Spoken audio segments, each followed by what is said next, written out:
Okay, go ahead, Madam Mayor. Okay, all right. Well, I will call to order our Finance Committee meeting for Wednesday, December the 8th. Is there any disclosure of pecuniary interest? Okay, so I'm going to be passing it over to Catherine, but just before I do that, I might just remind everybody that this is really the opportunity for us to kind of really go into it.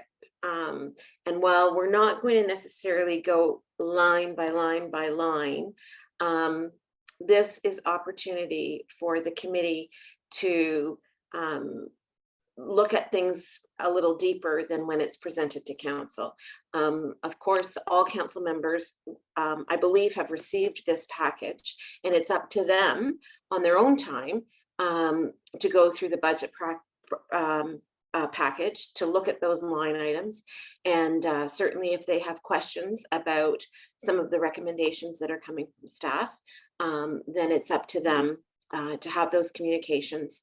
And certainly those discussions will happen at council when the budget is fully presented. One thing to kind of keep in mind is, obviously, we all know how finances work, and on a year-to-year basis, whether we like it or not, costs usually go up. And so it should be no surprise that you do see increases in expenses. What I guess I would say from kind of a threshold where you might want to maybe ask a little bit more information, or if you require something, is kind of that 10% line. So if you see a line that has increased by 10% and the staff hasn't spoken to it one way or another, then it might be something worth pulling and having further discussion on. But I know that Catherine and the whole team at the office do a great job of walking us through this document and highlighting kind of those big changes that we'll see, and why the recommendations are coming down the pipe as they are. But certainly if there's any lines that you have any concerns about, please feel free to jump in and have those discussions. It'll be fairly informal. Catherine's going to walk us through her presentation. I'm sure she'll entertain questions along the way. And then when we get into it, feel free to just to have that open conversation, and we'll keep things moving as quickly or as thoroughly as possible, but not wanting to kind of hold it back to the very end, for questions all at once. So if you see something, feel free to jump in and ask. And with that, I will turn it over to Catherine. Thank you. So before I share my screen, I'm going to share a spreadsheet that we have, because it has some notes on it, and we can make notes and have the discussion items there. Just want to say, so then we'll talk about each section. Tonight we're going to start with general, and then go through water and sewer and see how far we get. Again, we have a second meeting planned for Friday afternoon, where we'll get to the Parks and Rec and whatever else we don't get finished tonight. But we'll watch the time and see what the committee wants to do later, how far we want to go tonight. And we'll go through, and like we said, we'll talk about the main changes or things to note, and we'll pause at each section. And then if it's a line item you want to know more about, then or have questions on, we can certainly talk about that. And if you have any questions anytime after, then please reach out to staff or myself, and I can pass that along and get the information that you need. There are some points in here that are noted that we'll be needing discussion on right away, because we need council's input or via finance committee input and what we want to bring to council on some of those topics, but we'll get to that when we get there. So I'm going to share this, I hope.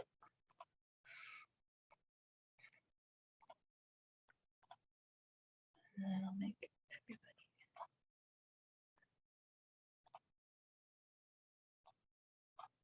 Okay. Does that look big enough that you can see it, or should I make it smaller? Bigger, smaller? Okay.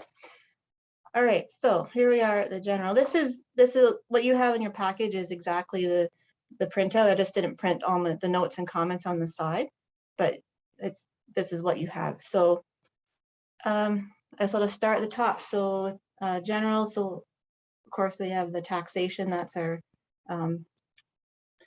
biggest form of revenue. And this, we got our roll return. So, and we put our, based on the assessments that we have, this number represents a 1% tax rate increase. What we're gonna see is like, so we have to present a balanced budget. So when we get to all expenses and then we have our revenues and our expenses need to be the same basically. And then we'll plug in that number and we'll see at the end what if you had jumped ahead to the bottom, you'll see where we end and our surplus or deficit based on this number, but we'll get down there. But that's what this number represents here. This is our subs omens, so that's our what we expect to, or our estimate of what will change in the year after roll return. And then these numbers we get, this is the taxes from the education portion that we get to retain. Any comments on that at this point, on the taxes? Really don't, it's hard to comment on that one until you see the rest of the picture. Some other revenue sources are the grants, our OMPF, and we're going to apply again for the OMAFA RED program, so that if those projects get approved, this will be the portion we get back, and we don't have any other ones we expect to apply for, but if we do, then this is where they'll show up.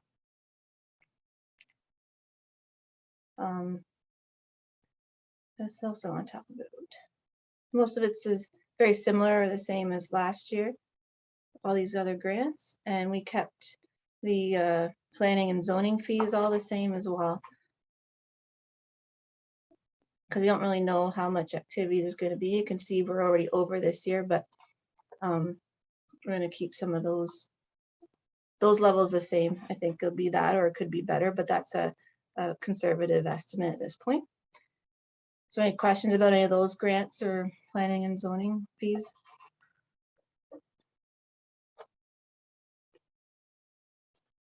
There's a source of revenue.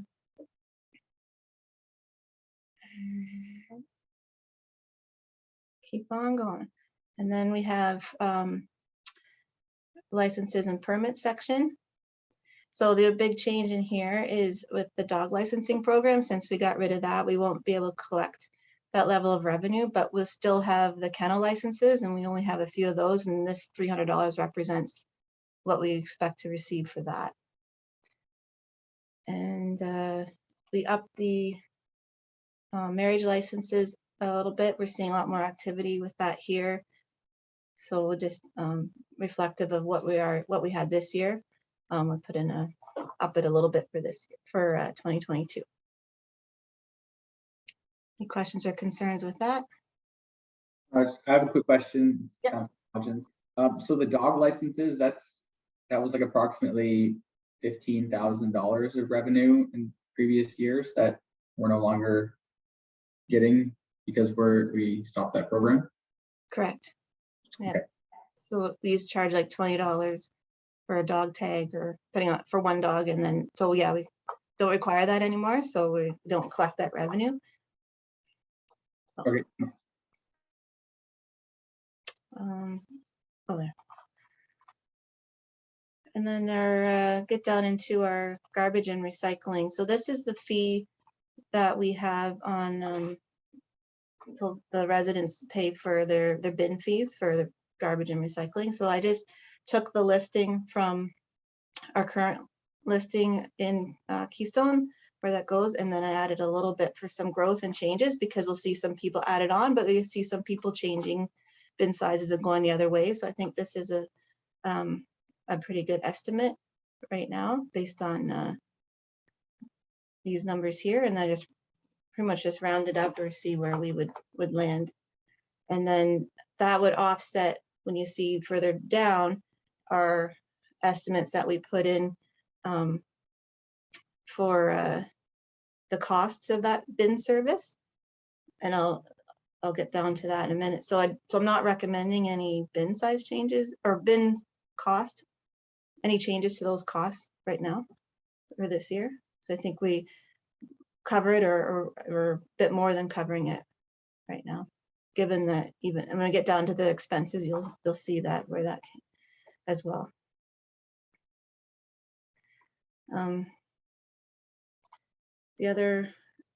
other ones at the rental property with the EMS, I have the exact number from the contract only goes to April, and then the lease expires. We need to renew it.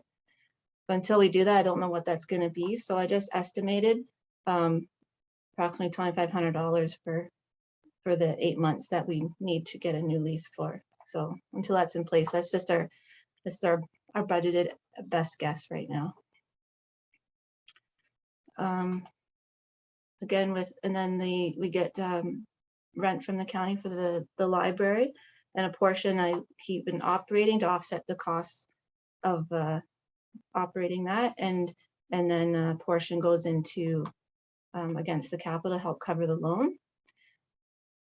I don't have a number. I think that they work it into their budget at the county level. I'm not sure what that's going to be. So I just this portion will be roughly the same.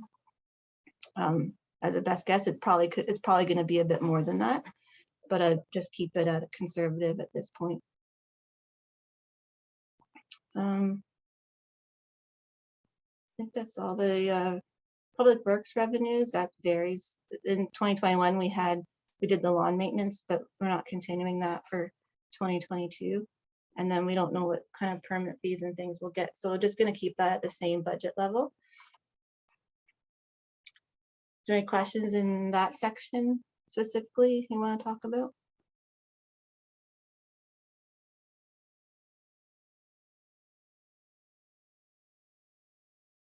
I'll keep on. I don't want to go too fast, but they'll just interrupt.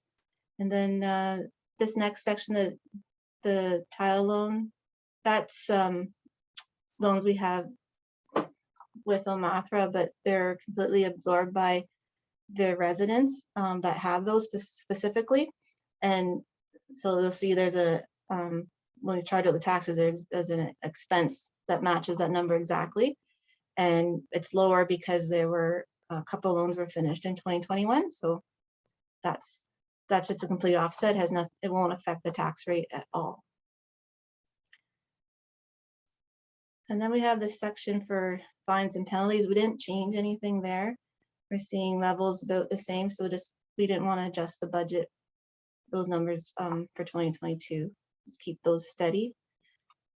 And there's no number in here for POA because we usually don't get that figure until April of the following year. So it's just our best guess of what the revenues we'll get from that.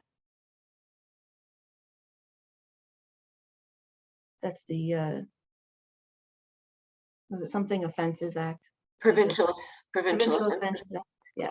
So Catherine, I just wonder, I mean, you can plug any number in there because we have no idea what it's going to be. But it's interesting, like I guess the 15,000 is probably more accurate. 2019, we brought in 14,000, but then in 2020, we only brought in 1,000. Now, is that because of the pandemic? Or are we thinking that that eventually the courts will be caught up and that there could eventually be quite a large, substantial amount in there at some point? I think that the lower amount in 2020 was directly related to the pandemic because everyone across the board received significantly less in that year than what they had expected. Mm-hmm. So it's, yeah. So that was, I think everyone chalked that up to COVID last year. Mm-hmm. So we Yeah, don't Madam know Mayor, what if I can add something to that. Yeah, there were a lot less vehicles on the road, a lot less tickets issued, even for valid license stickers. There was no enforcement of any of that. So it was very much reduced. Yeah, I agree. It's a shot in the dark as to what we will actually get for 2021 and how that will compare to the 2020 amount and to the prior 2019 amount. So would it essentially, could you apply COVID dollars to that? That was a loss to us. Or, Yeah, I think some people did do that. So if we don't meet that number, if it's COVID, we could pull from those funds, because we haven't used all those yet. So okay, thank if you. that's the reason. So then we have this big section for other revenue. So what do I want to talk about in there? So I don't have anything in for Bacon Fest. We're not certain that we're going to what that looks like. So we don't have a number in there for that. But we did create a new code for Summerfest and Winterfest revenue. And then, so that number reflects such things as ticket sales for the concerts and sponsorships and those kinds of things. And then you'll see in the expense side, then we get down there further, we'll talk about, there's a number in there for the expense of what that looks like. And then I have which is, I'll tell you, it's 60,000. So then we have a difference that we're just put into a reserve. So it's like it funds itself. So it's not affecting the tax rate in this proposal this time. And then they have a new code for the My Main Street program.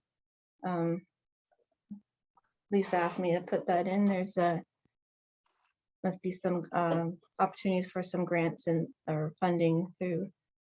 Catherine. That is. Catherine. Yeah. Sorry, and maybe you not sort of daydreaming there. The industrial park sales, that's the lots and lands.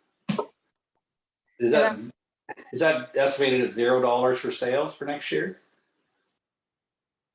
Yeah, because I didn't put a budget number in for that. That's just the number we collect, and then we'll offset that with the cost that we have collected over the years to put that in. So then we'll do that in the actuals in the adjustments, but not for budget. I don't have a number in there because they'll just offset on the other side. Oh, with the other side, do we have the other side we don't have an expense then, or it's listed? Well, there's expenses if it's those from the phase one. Then we have expenses sitting in the balance sheet that we'd have to apply against it. So I don't have anything budgeted in there. If there's any more to sell, I don't know if we can, or if there is, I don't know. Well, there's phase two lands that are possible sales, but we don't know if that's going to happen or not. But if we did sell some land in 2022, it would come in here. But then where would it go, Catherine? If you can explain where it would go from there. But it doesn't impact the tax rate. Yeah, we have to offset the cost. I mean, in the end, if there's extra, then we could choose to put that into reserves, I think. If we've exhausted the cost of developing that area. So. Okay. Yeah, I think, well, with that line item being there, with it being $0, I just said something I'll have to get my head around or discuss later, or staff has to. I don't think it's realistic. If we're having that line item there as 0 sales for 2022, I understand kind of what you're saying, but I don't understand why the line item's there. If line item's there with $0, that doesn't make sense to me. We have that. We have to have that line in there so that when we have the actual event, we have to have a general GL code to put that to. Yeah, but I think us assuming 0 sales for 2022 isn't realistic. That's all. That's my input.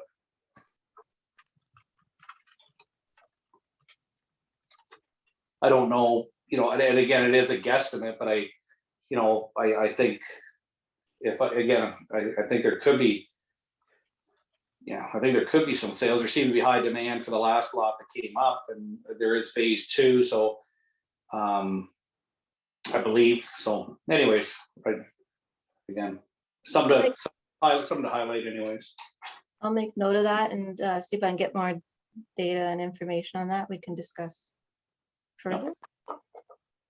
Okay.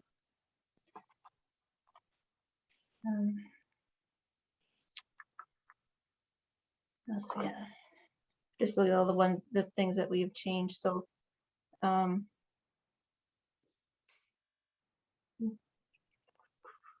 the transfer from the efficiency reserve, which is really now the modernization reserve, that's completely off. That offsets to what we have in expenses. That's where that comes from. And then the transfer from the drain reserve, that's new. I want to, so we had a large budget in 2021 and we didn't use it all. So I wanted to move some of that to create a reserve so that we can draw from that in our 2022 and not have to, we already collected the money and we'll still want to collect more from the tax base for those, for our portion of any drainage, like the municipal portion of any drainage works. So that 50 represents the amount that we're going to show in the expenses so that it completely offsets and not affecting the tax rate further for that, because we will have starting to develop a reserve. So I'll be going to council to ask for a creation of that reserve account for to use for 2020 at the end of 2021 for a surplus in that particular area. And then these the admin supports, these 4 here, I just increased it by the 2% based on the wage adjustment, the salary grid adjustment that was approved at the council meeting yesterday. So that's why I use that. And that's just to allocate costs from the admin, all the administration services, other areas. So that's just represents numbers we'll charge back to those particular departments. And that's all our revenues. Is there any questions about any of the, or we want to go back and talk about any of those lines I may have skipped over? the Summerfest, Winterfest revenue estimated, like that's 120,000 estimated for revenue. Yes. I understand. I'm sure there's like an expense that offsets that revenue. Yeah, so down, we'll get to that in it's one of the next sections, but there's an expense down there to offset that. And then I've added, I want to create a reserve for that. That puts the difference in the reserve so that it completely is self-contained. The revenues and expenses will be taken if they, so it's not affecting or drawing money from the taxes, from the tax base. Basically, if basically that revenue, depending obviously on where, just seems like an aggressive number in light of where we are today. We don't know where we'll be then for COVID and that for events. But then it sounds like it will just be adjusted with the expense and the revenue if things get canceled. Is that correct? Yeah, so the same idea as when we were creating the budget for 2021 and talking about Bacon Fest. Right. That's how we did that. So it completely offsets each other, and that's we have to work within that. Right. That budget or that those restrictions. So that makes sense. Good. Thank you. I think this is on Lisa provided like a best case scenario, and that's for so Summerfest next July, and then Winterfest is around this time of year when they had the lighting of the lights and things like that. Right. Whatever that grows into, I don't know. That's up to the EDC group. Okay, I'm gonna move to the expense, the meat and potatoes of this. Okay, so in the council section, this I already have included the increase as the council gets adjusted the same as the salary grid at 2%, and the CPP and EHT just reflect that number there. The council expenses I kept the same.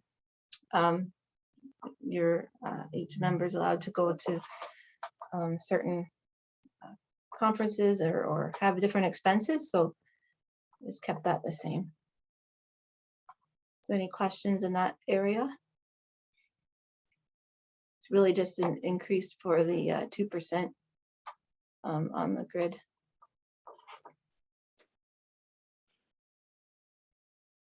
Okay.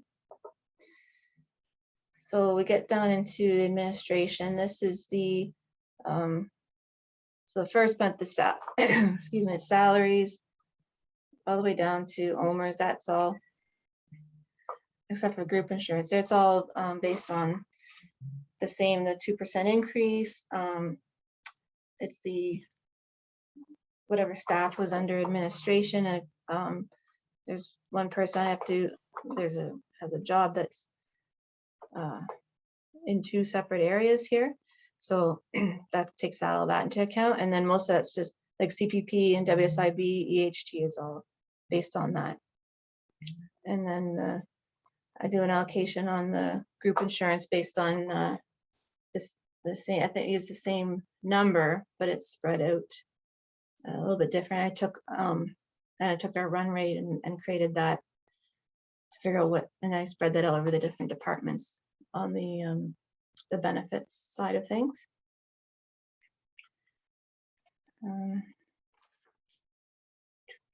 Just, Catherine, just on the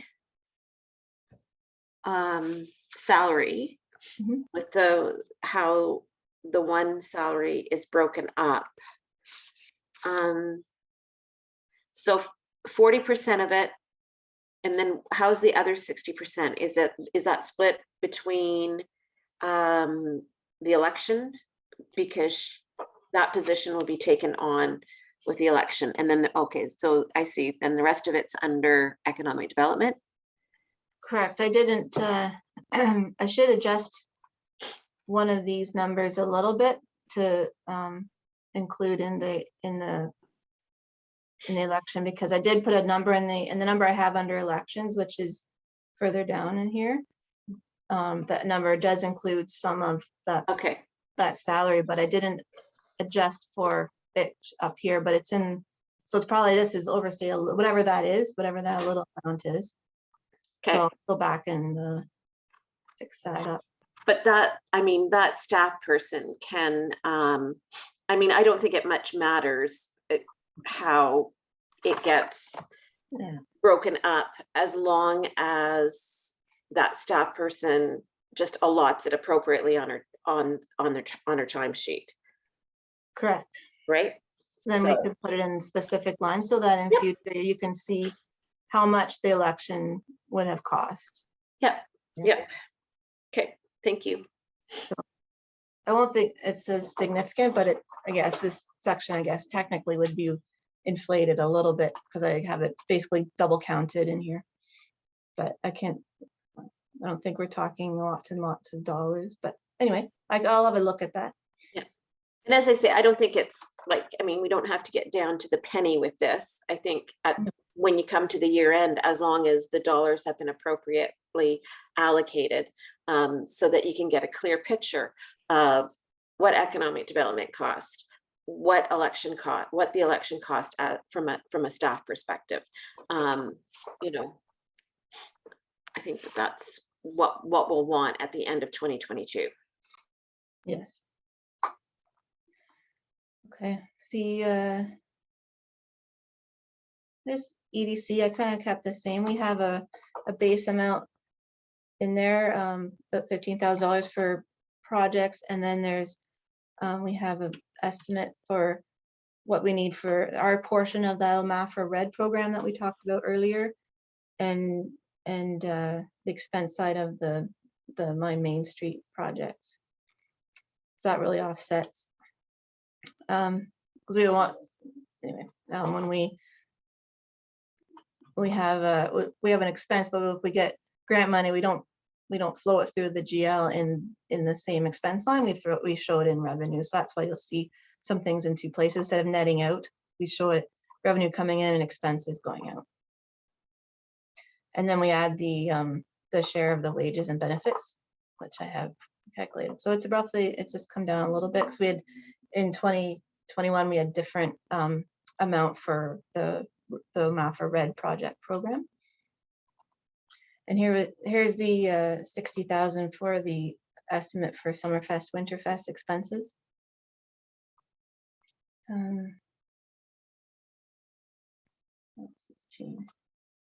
So the other big line that's changed is insurance. As we know, in our insurance renews on September 1st each year. And we had a big increase when it 21% increase, a 22% increase, and that's September 1st, 2021 renewal. So that carried forward for the first 8 months of 2022.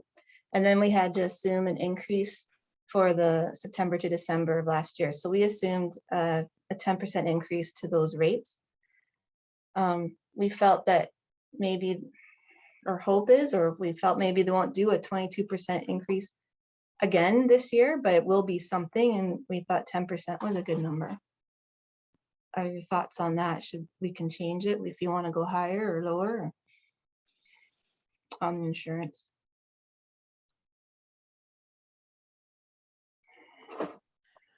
It's only affects like 4 months of that 2022. Most of it is already in stone already because of the renewal from September 1st. I don't know if it makes sense to be more conservative in our estimate in the event that we get a large increase. Does that make for a better media story, you know, or does that put us in bad shape if we go conservative as opposed to a larger estimation? So if we get a second year with a 22% increase, what does that look like? I could do the math. So if I change that to say 1.2% or 45. So it's about $1,400 difference if we decide to go with a 20% increase. They'll have an effect of about $1,400 on this, on the admin. Then we'd apply that. That's the, of course, that shows up in every department where there's insurance. So in effect, we'll do the same. We do the same thing in water and sewer, but just for the admin, that would be the difference if we chose 20%.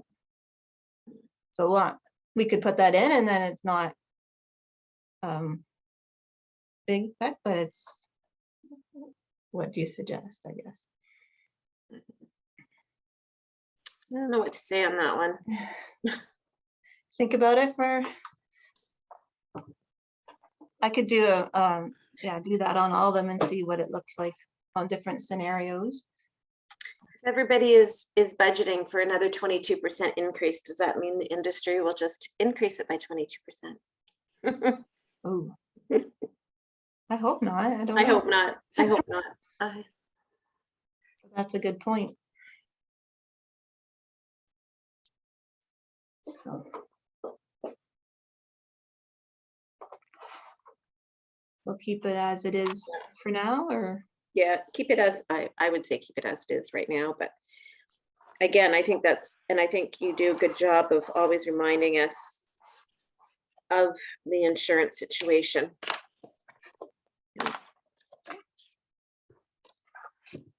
Okay. In the office supplies, we're going to replace our main printer at the office, and we're going to lease it, and it's going to be the lease cost is $8 a month, so that's why it's increased that line a little bit. The cost to run the printer, we pay per page, and then it's like a service contract, is actually going to be better than what we're paying now. So we can work within this budget, but I thought I'd increase it just to reflect that added lease cost of that our new main printer. Because the current one we have is was purchased late 2015, I believe. So it's time to be replaced. And we're working through the county IT to get that through a special, the VOR program. So we get a really good deal on that new one. So the one we have right now, we own. I believe it was bought right out, yes. So then what happens to that unit? If I can step in, what happened last time, Madam Mayor, was the one from the office got basically bumped to the arena. And the arena one, I believe, was junked. I believe it sort of progresses down the line. And is the one at the arena now junk? I can't answer that. I would have to ask Paul. Paul will be in the finance meeting on Friday, so we can ask him then. Because I mean, even if you try to sell it even for like $1,000, you know, or is there opportunity, yeah, for it to go somewhere?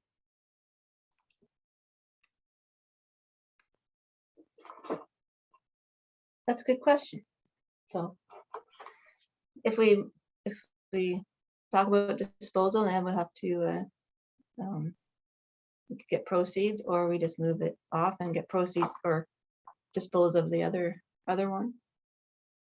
I don't know how that affects with the service contract, but anyway, we can look into that.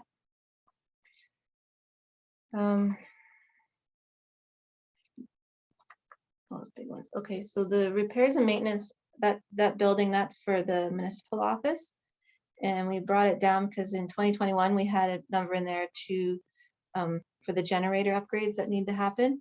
So we brought it back down to previous levels of 7,500.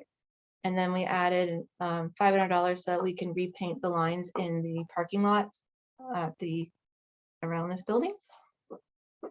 So leave it as a budget 8,000.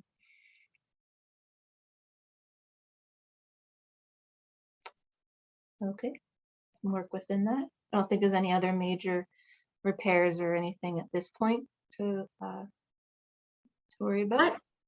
What did we decide to do about the floor? Ron? Can I jump in there, Madam Mayor? Well, thanks to our very talented Public Works manager, we've bought some years.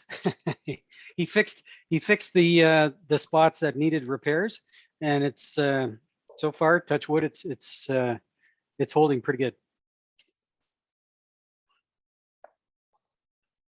That was other duties as assigned, I guess. On the weekend.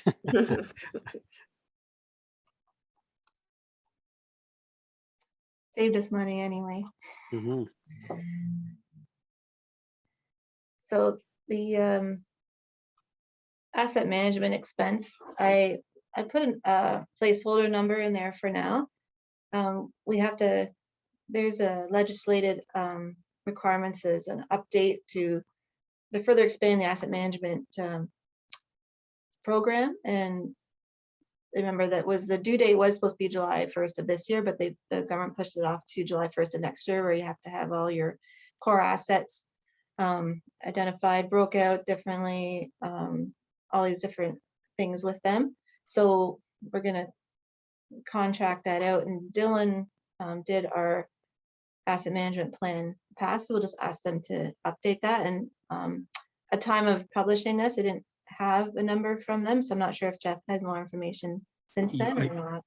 Yeah, I can jump in there, Catherine. So I've asked Dylan to do a scope of work for us, so we know exactly what we're dealing with the update on the asset management plan. And just to be clear on that, it's the update of the actual plan. So we'll talk about an updating on policy, service levels, that sort of thing. We're also, because BM Ross is already working on wastewater, they're doing some breakdown of our wastewater and our water plants that are, because of the new regulations, we need to break those assets down into more precise information. So BM Ross is working on that. to supply that information to the asset management plan, which if with the scope of work comes back, we can make a decision whether it's Dylan that upgrades it or updates it, I should say. And then that'll get broke down into, as Catherine has there, it gets broke down into the different categories of road, water, sewer, parks, and that sort of thing. And a lot of this is actually governed by regulation of what we've got to have in the asset management plan. Now, one of the things we're working on, and I certainly don't mean to get too off track, is that we're working through the efficiency fund on implementing citywide, which is going to be our data collection, our data holding software, which will make our asset management plan a lot easier, one, to update and to work with between all levels of government. So it's only going to get easier to keep track of our assets and create these plans.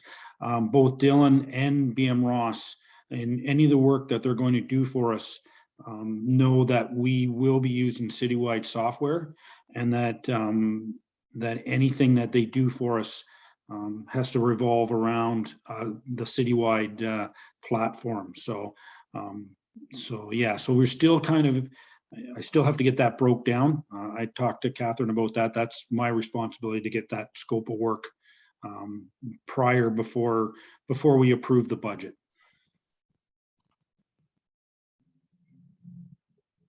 Okay. Thanks, Jeff. So the next line I want to, so the training and conferences, we brought it down in 2021 because all the conferences and things and training were all done virtual, but in 2022, we increased it in case some conferences are no longer virtual or in person, to cover those added costs of going to those in person with different staff. The legal and consultants, we brought that down. We had it high in the last few years, but some of the items that we've had outstanding were resolved this year, so and paid out accordingly, and so we figure we could bring that down. Then we had it increased for those things, and so we're going to bring it back down since some of those other items have been resolved. Ron, do you want to add to that? Whether it's, I'm just thinking if there is an appeal to the official plan amendment, I'm not sure whether it would go here or whether it goes onto the planning side, but I know the county is obviously the approval authority of the actual official plan amendment, but I can't imagine that they're going to foot the bill if there's an appeal. So, I guess the best case scenario is we're probably in a negotiation situation with the county if there is an appeal. But we should keep that in the back of our mind that we may have to pay for some legal and some planning representation, I guess, if there is an appeal. When we get down to the planning and zoning there's a legal fees line in there, and we did increase that with that in mind in that section. So I think we're covered pretty good there, unless something surprise comes up that we don't know about. But then we can always put a budget amendment in if we need to, or deal with that at that time. So the next line is donations. Right now I have it kept the same. However, this is a discussion point that we'll have. So the St. Mary's Hospital, as you know, came and did that presentation to council in October, requesting some money, and we told them that we would talk about it during budget time. So here we are. If we wanted to add something in there for that or not, the request is $24,000 over 2 years. Is any thoughts on that at this level, or is that something to bring to full council? I think the balance of that could be considered for that to be brought forward to council. I mean, it's not near their ask, but it's better than nothing. So I think it's a good idea. So But I think you should, yeah, because we obviously can't make a decision on that, obviously, in this setting. But I'd be okay, certainly, with you bringing that forward. Adding as a discussion to add to budget. Yeah, okay. Because this 2,500 in there is just where we currently have it. So we have that there for the donations that we have, like memorial donations, and or if you cover the cost of some rentals that say like the pavilions or things like this. So just to be clear, Mr. Deputy Mayor, that number of 2,500 is our regular amount. So we haven't accounted for anything in there. So Catherine, she'll put a question mark in there, and that'll be a discussion to have it at the full council. Absolutely. Okay, no, yes, thank you. So that 2,500, that includes donations, so that when the Grant United Church comes and requests that we don't pay, or that they don't pay, that's what that one's taken out of. It's not taken out of a Parks and Rec donation line. It's taken out of our donation line. yeah, because council agreed. It's Parks and Rec gets the revenue of renting that service, and then if council wants to cover that, it comes out of the general. So I'm just looking at the year to date. That seems really low, because I'm thinking that we granted at least 2 donations to Villages United for rentals. And I'm thinking that there was memorial donations made to, I know, a former staff member that passed away. Mhm. So I'm looking at double the check. 2021 number, thinking that I'm sure when we see like the final numbers for 2021, that should be different, I would think. Yes, because there might be some things that haven't been adjusted in there Adjusted yet. appropriately or accounted for at the date of that. Sometimes when we're doing this budget presentation, we're at past the end of the year. So this is kind of the first time we're doing it before the end of the year, so you don't have those final numbers, or have done a lot of that massaging and analysis and Right. applications and stuff. So that's what's posted there at that time, but definitely not the line to review and make sure we have everything in the right place.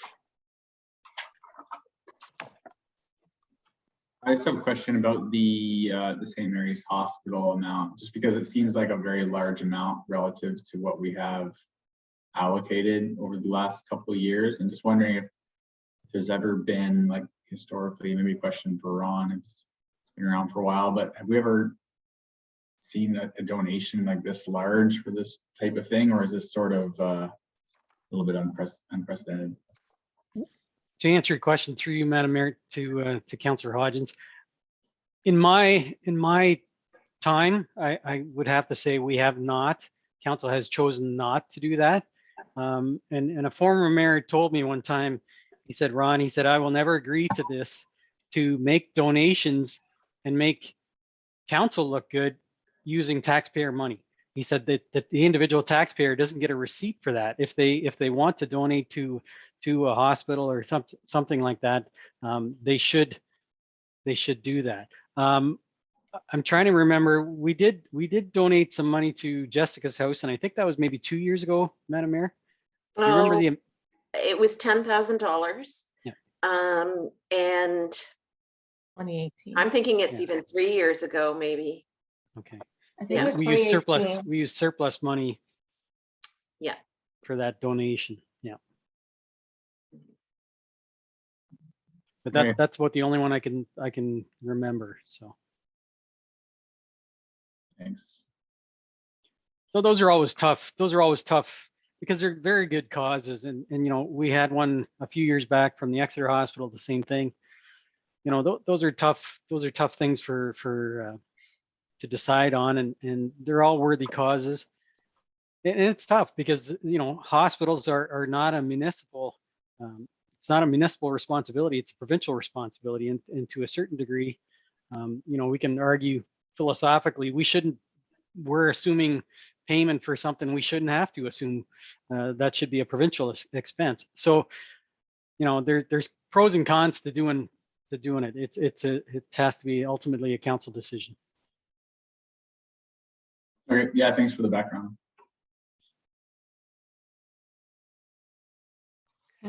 It might be, I don't know, in prep, and this might not be fair either. But maybe in preparation for that discussion that's held at council, because St. Mary's did go around to all of our neighboring communities. You know, I mean, we all saw the flow chart where they had all the, you know, statistics as to where everybody was coming from. And maybe ask our neighbors what they've decided to do. You know, I don't, yeah, I haven't heard what they're doing. I think I know Thames Center's response was the same as ours, was a discussion for budget. But maybe we should find out what they're doing too.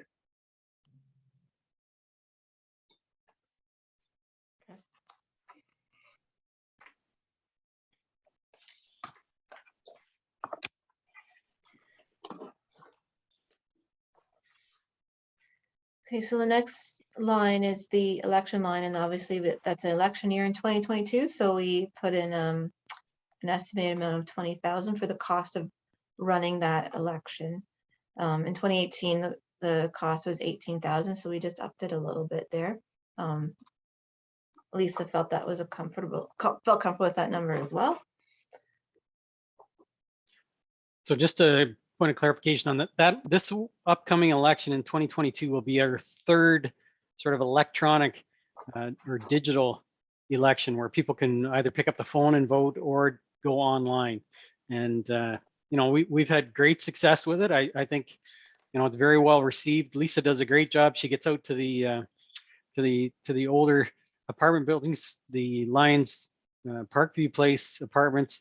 She goes there and actually helps people with the iPad to you know, to provide them every opportunity to vote. So I think we've had great response. I think everybody's pretty happy. I won't say everybody is, but I think by and large the vast majority of the people are very happy with this this type of voting system. And it's cheaper, and we're not killing trees and everything else. So good all the way around. Okay. The efficiency fund projects, that number is really related to our continued work on the Laserfish implementation. And then again, the funds just come right out of that modernization dollars. There are other efficiency or modernization projects we're doing, but they're more on a capital. They're included in the capital budget, and we're talked about then. But for operating, we're gonna we have this in. Put this number in here because we're gonna do some more work on that with hopefully bringing in a person to be dedicated to that work for maybe half the year. Okay, the one big line here, the computer upgrades, maintenance. So every year we get information from IT at the county.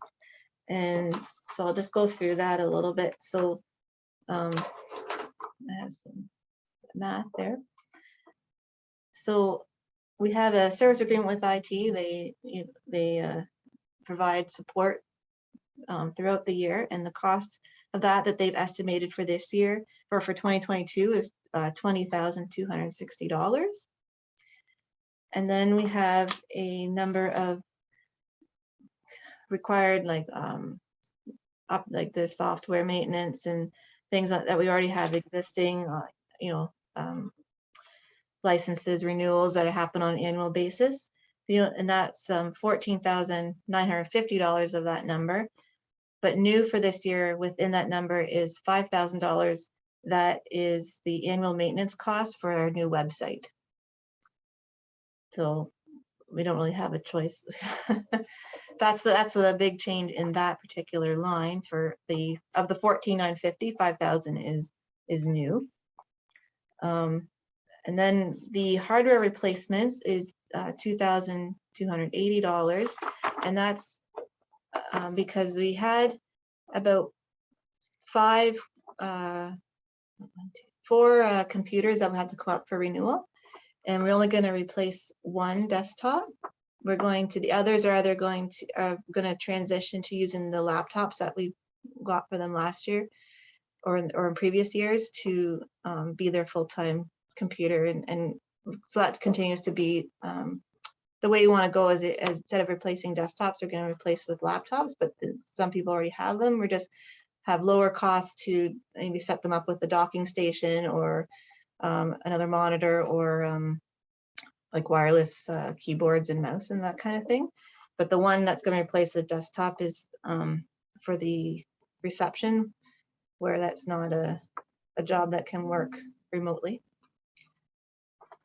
And then a few dollars in there for some other, so the UPS batteries and things that and everybody's desk, they're starting to age, so we put a budget in there for 5.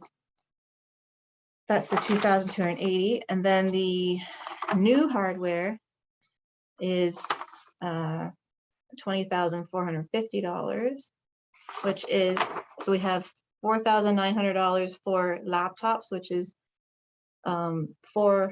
which would be 5 new laptops for the new council, and that's just this. That will only be an election year, and they'll be able to use those for the full term. So we have the as laptops instead of traditionally they get a iPad, but the functionality with the laptop is much better for virtual meetings and using the e-scribe and things like that, and just nicer. So the county has the pricing is based on the vendor of record, so it's cheaper pricing. So there is a so as soon as the budget is approved early in the year, then we can tell IT to order those, and hopefully they'll be in by the October-November timeframe, because you can get other laptops quicker, but then you don't get the good pricing. So if there's a backlog on those or a timing on those.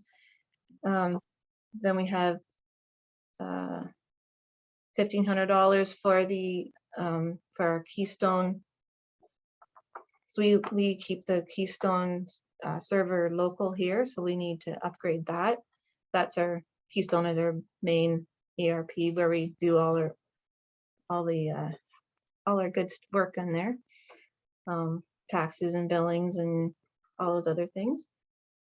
And then some other equipment replacement in the room includes like $2,050 for, I don't know what exactly it is, a rack mount kit for the VPN connection. So it's IT speak.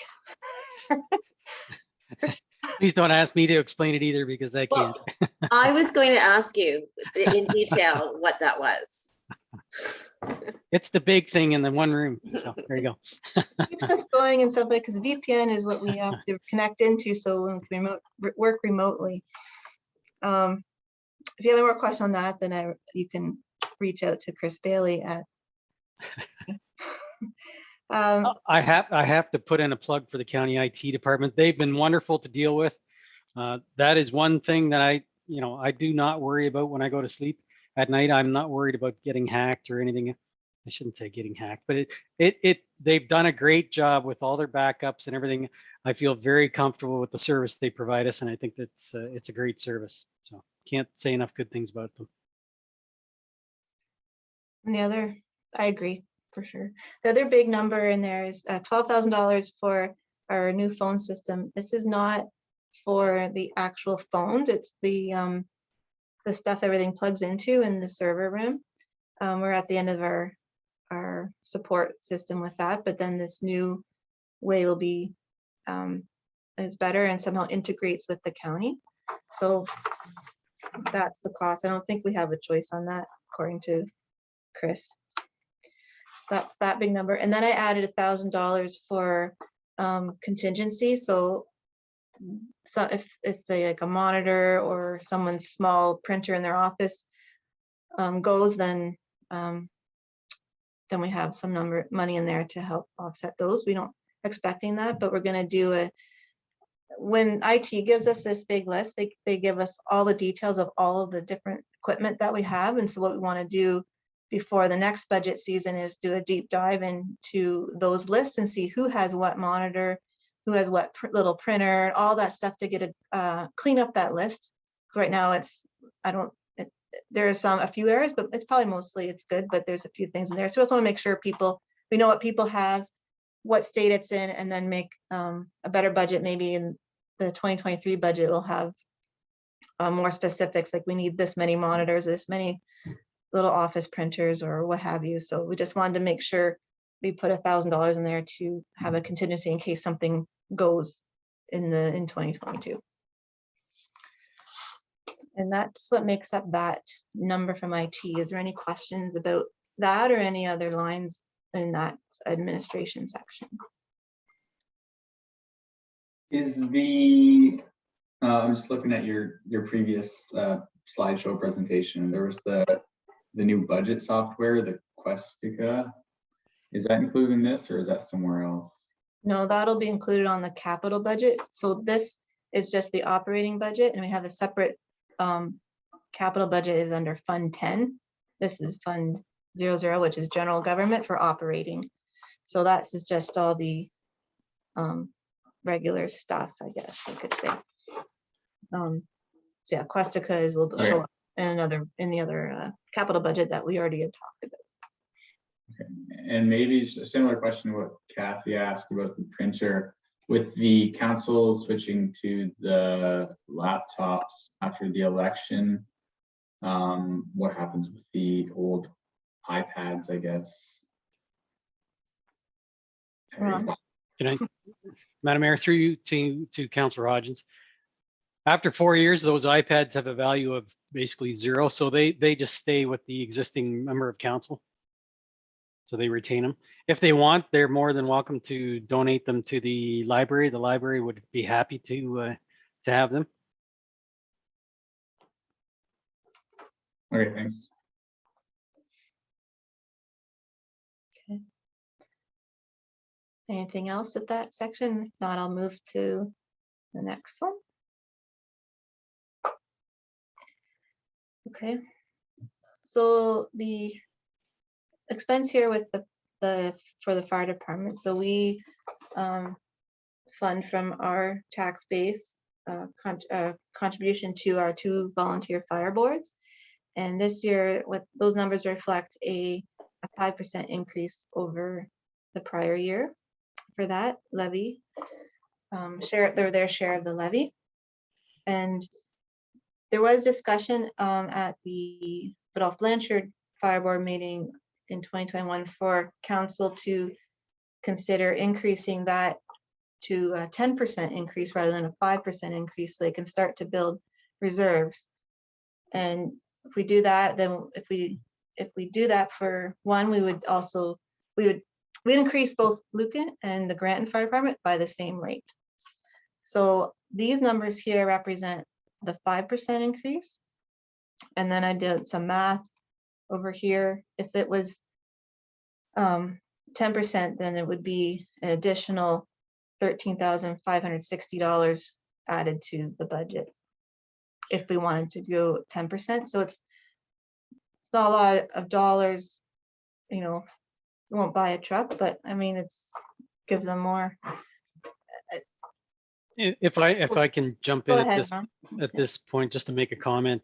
Yeah, the 10% it's not a lot of dollars. I think it's more about the fact that the cost of equipment for firefighting is going up faster than what the other parts of the budget are. So there's some concern that when it comes time for a major capital purchase, whether it's a truck, whether it's, you know, pick a piece of large equipment, you know, the concern is that we're gonna have to, the fire board's gonna have to come to council on bended knee and ask them to fund more than what's in the reserve account to pay for that. Up until now, we've been very lucky. I think the last truck we bought, they were about a year short of building up the reserve amount to have the money in the bank to just write the check for the piece of equipment. But as time goes on, those prices have gone up faster than what we can save. So again, it's not a large amount of money. I think it's more symbolic, but it's more of an awareness thing for that council needs to be aware of that the costs are increasing faster than what we can save. And the complicating factor on the Biddulph Blanchard is obviously with the Biddulph Blanchard, it's a shared fireboard between Perth South and Lucan Biddulph. So if Lucan Biddulph agrees to the 10% and Perth South doesn't, how do we do that? And I asked the fire chief there to contact, I think he lives right beside the CAO for the Perth South municipality. So I told him if he could ask her if Perth South Council is considering the 10%, then we may have some more information at that point, but he doesn't have an answer yet. So at this point, if Lucan Biddulph Council decides to go to the 10%, and Perth South doesn't, we could set aside that extra 5% in our own kind of reserve, so that it doesn't complicate the books for the Biddulph Blanchard Fireboard. So something to consider. And I guess just from an asset management standpoint, given that both departments will be eventually having to buy new equipment, maybe the other thing that should come to council is that equipment schedule. I don't have it offhand. I can't remember the years that they're coming up. I know that the Biddulph Blanchard Fire Department, I believe, has they've already put together like a vehicle committee where they're kind of designing the next truck that they need to purchase, but that will be like a 4 or 5 year process. So if we're looking at having to buy a new truck in 5 years for Granton, when's the next truck for the Lucan Fire Department? If they're both short, and we're going to have to cover that, are we going to have to cover it, back-to-back years sort of thing? I think council should have that information as well.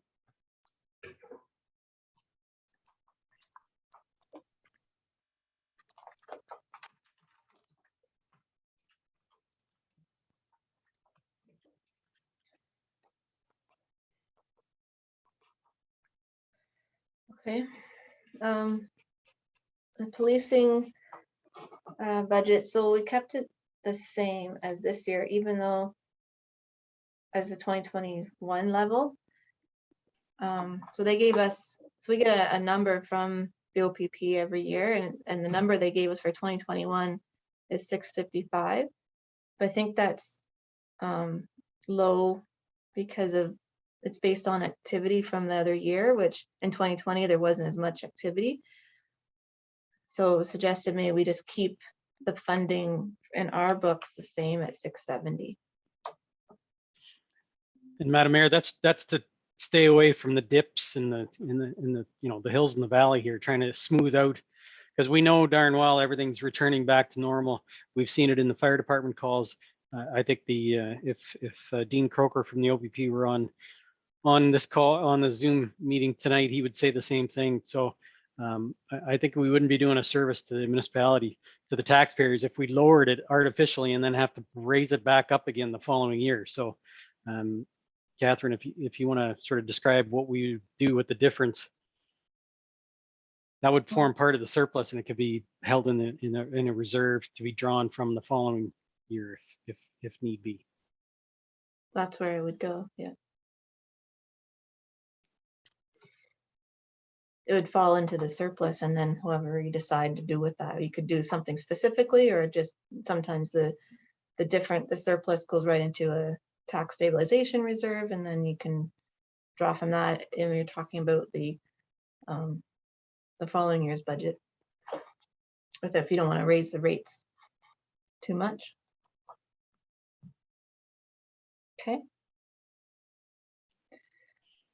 Okay, and then this next section, we haven't had a lot of activity in this area, but I just increased it for the livestock evaluators in the last couple of years. But I just increased it by the 2% for the grid adjustment. When you get down to I kept the building inspector and stuff the same. It's within the It's actually a bit more than the budget number that we get from Middlesex Center, what their budgeting that cost would be for us. So I'm just gonna keep it the same rather than inflate it artificially. We don't seem to, it seems to have lots of room in that budget. Catherine, if I could jump in, this Sure. is Councillor Hodgins' first sort of kick. Just so you know, Councillor Hodgins, the livestock evaluator claims, therefore, it's for you know, coyote attacks on cattle or sheep from municipal taxpayers. So if for example a coyote got into a barn full of sheep and killed three sheep, the farmer would contact us. We would send out our livestock evaluator, and there's a process to go through. So there's I forget the name of the piece of legislation now, but anyway, it escapes me. But that's what that is, and we fortunately, knock on wood, we haven't had to use that line item too much in the last few years. Very interesting. Thank you.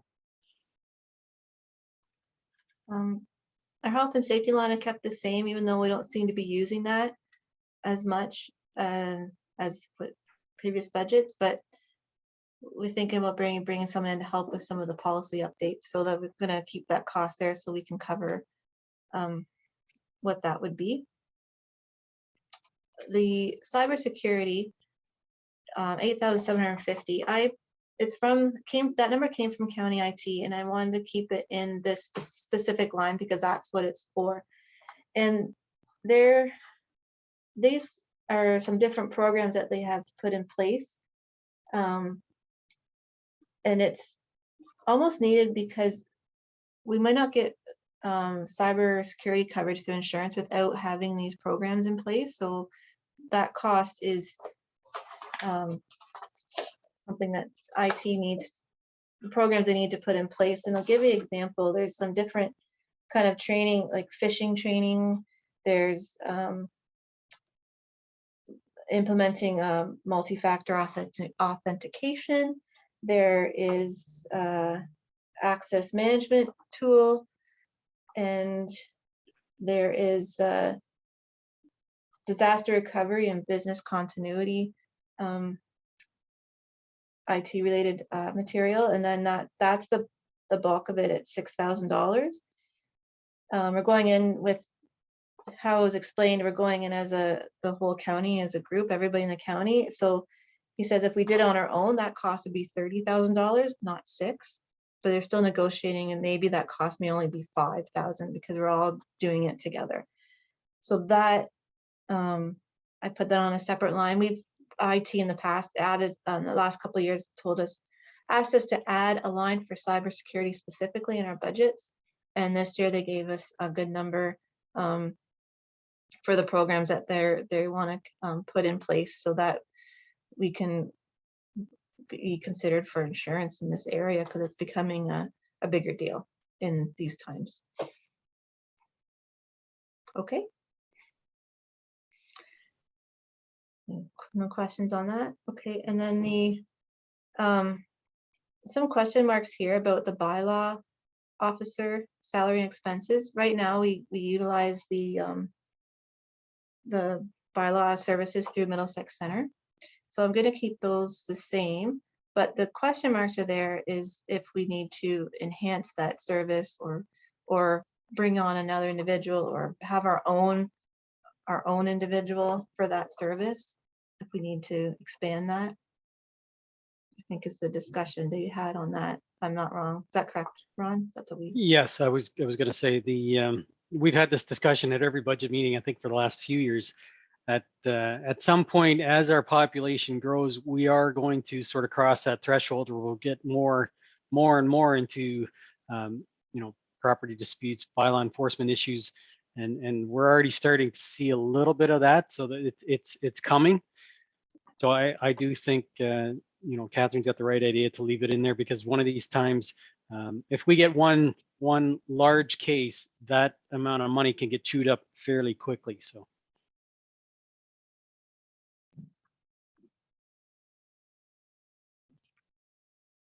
Well, like the salaries are what they are, like it's 17,000. So that's like, that's just what it is. So I don't think that that's not the part that gets chewed up. Well, Um, Just, and the- just to the bylaw- clarify though, on our what do we get, quarterly invoices from Middlesex Center? Yes. So they break it down between so many hours for building inspections and things like that, and then so many hours for bylaw enforcement too. So the more calls we get, the more we do pay. Okay, so, okay, all right. And I guess the question would be for bylaw, is there something that we're missing with this?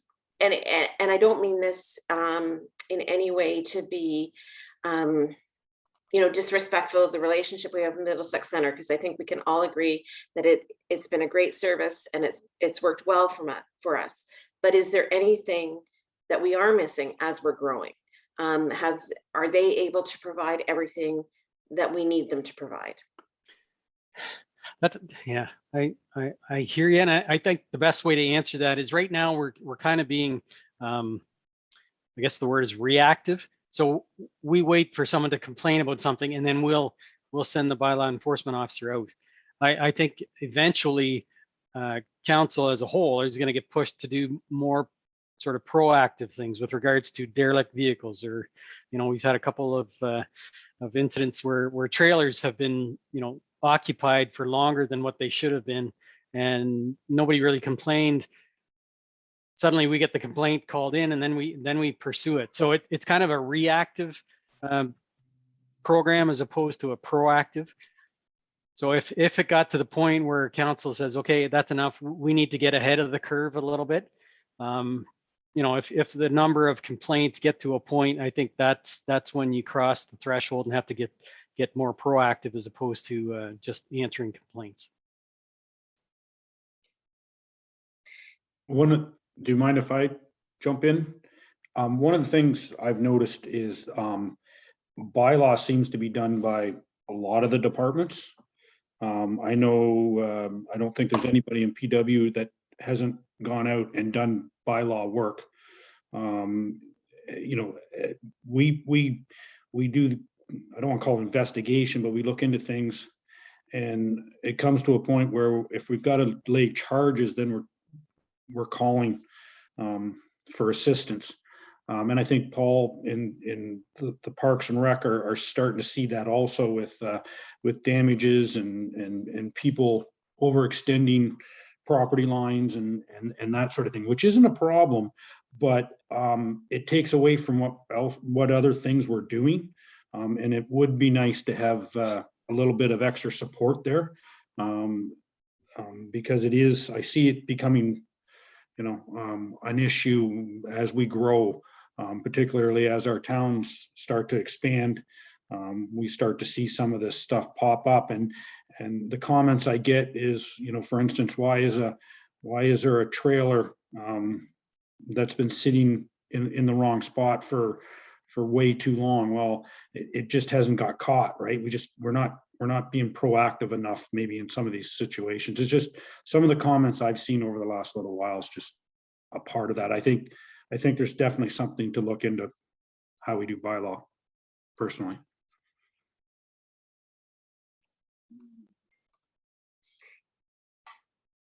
And I guess, is that something, will there be like a staff discussion then that would come to council at some point? Are you thinking this year? Are you thinking 2 years from now?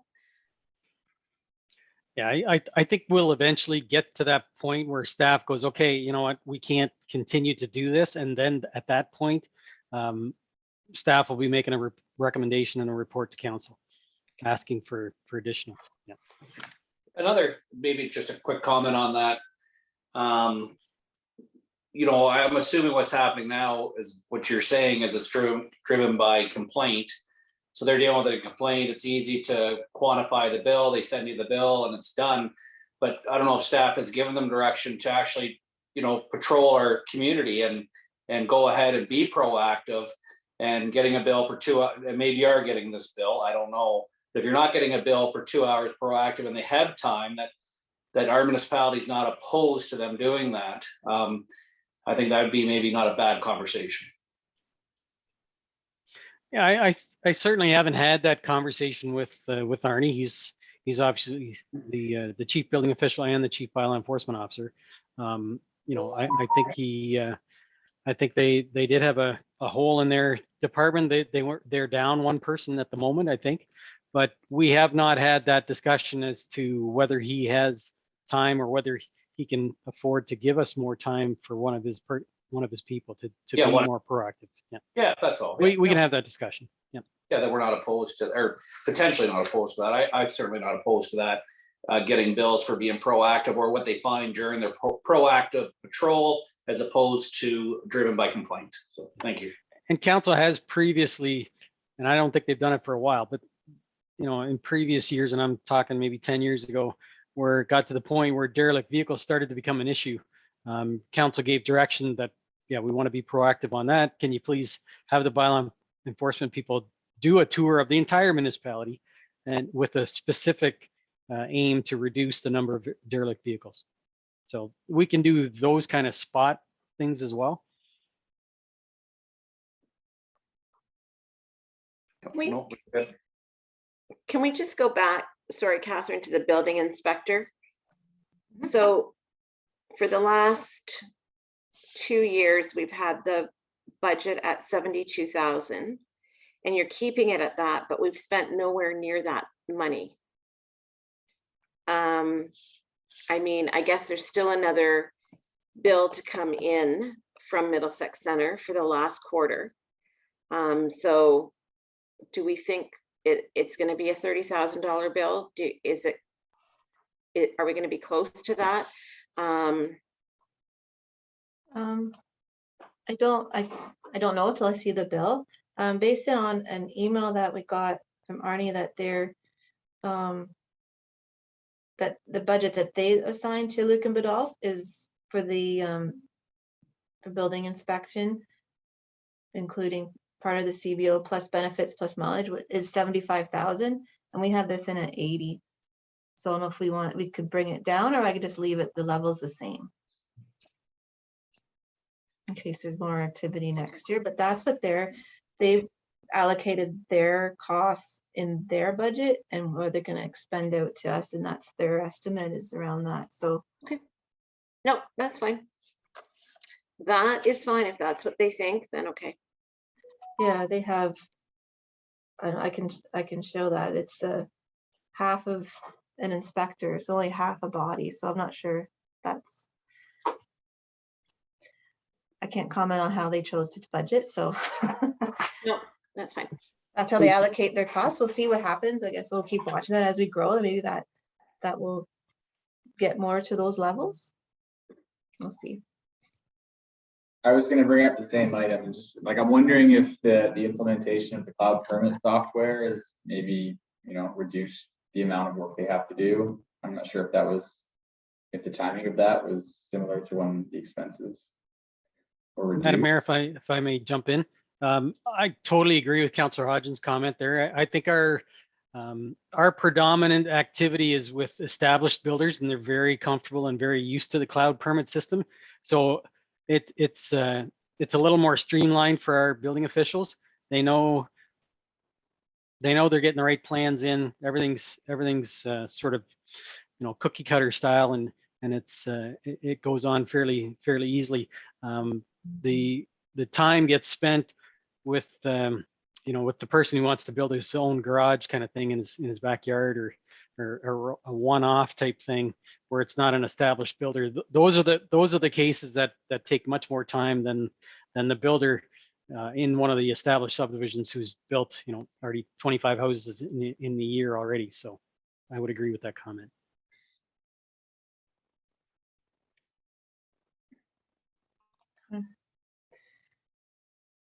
Animal control, we still have a question mark there. We're looking for a new, oh, sorry.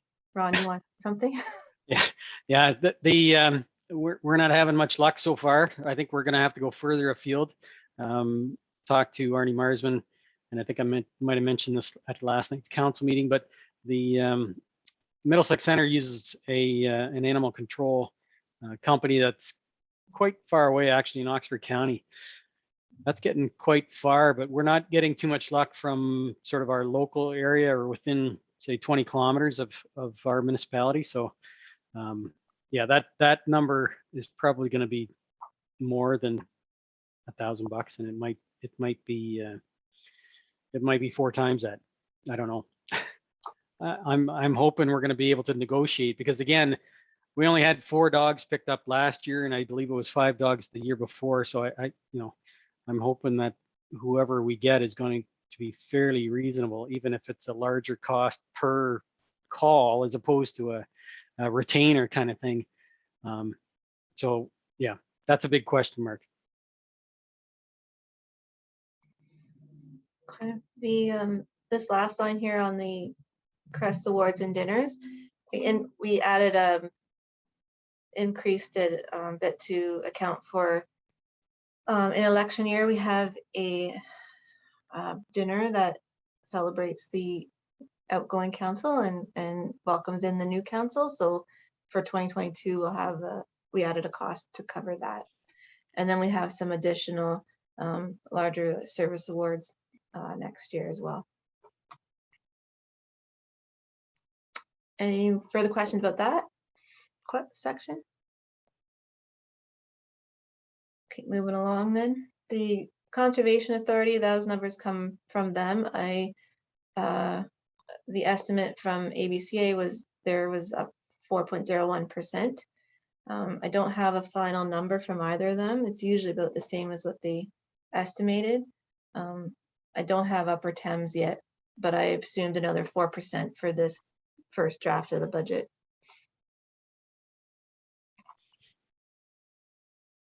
Okay.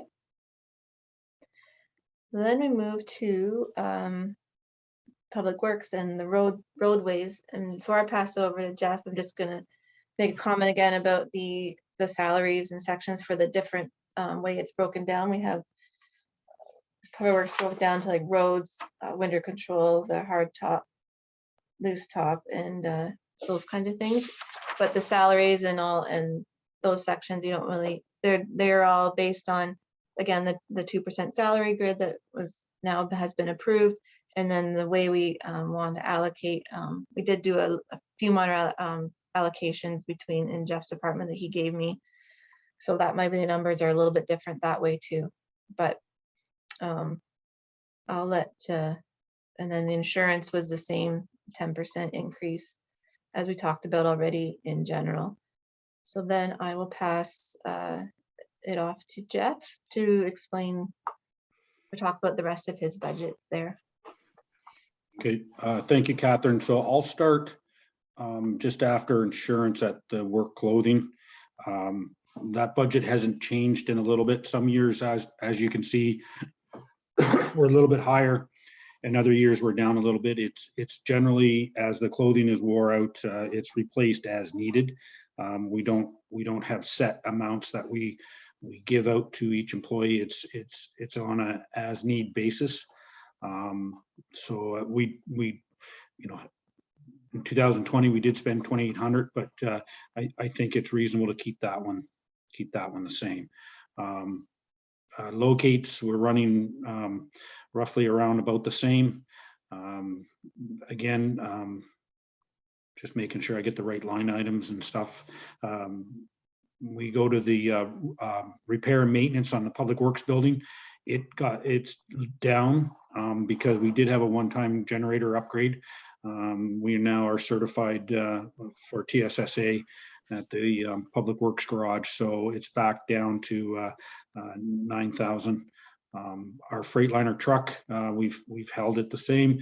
One of the things on repair and maintenance of equipment, that's a hard, some you'll see some of them will go high one year and they might be low another year. I've always said that on some of these maintenance and repair, they should be averaged on a chart that shows you as the equipment ages. Obviously those budgets go up.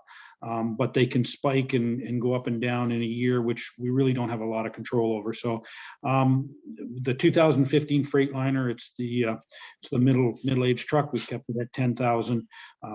There's really no sign of anything major, but that's just a general repair we put in there. Same with the pickup truck. We're not changing it.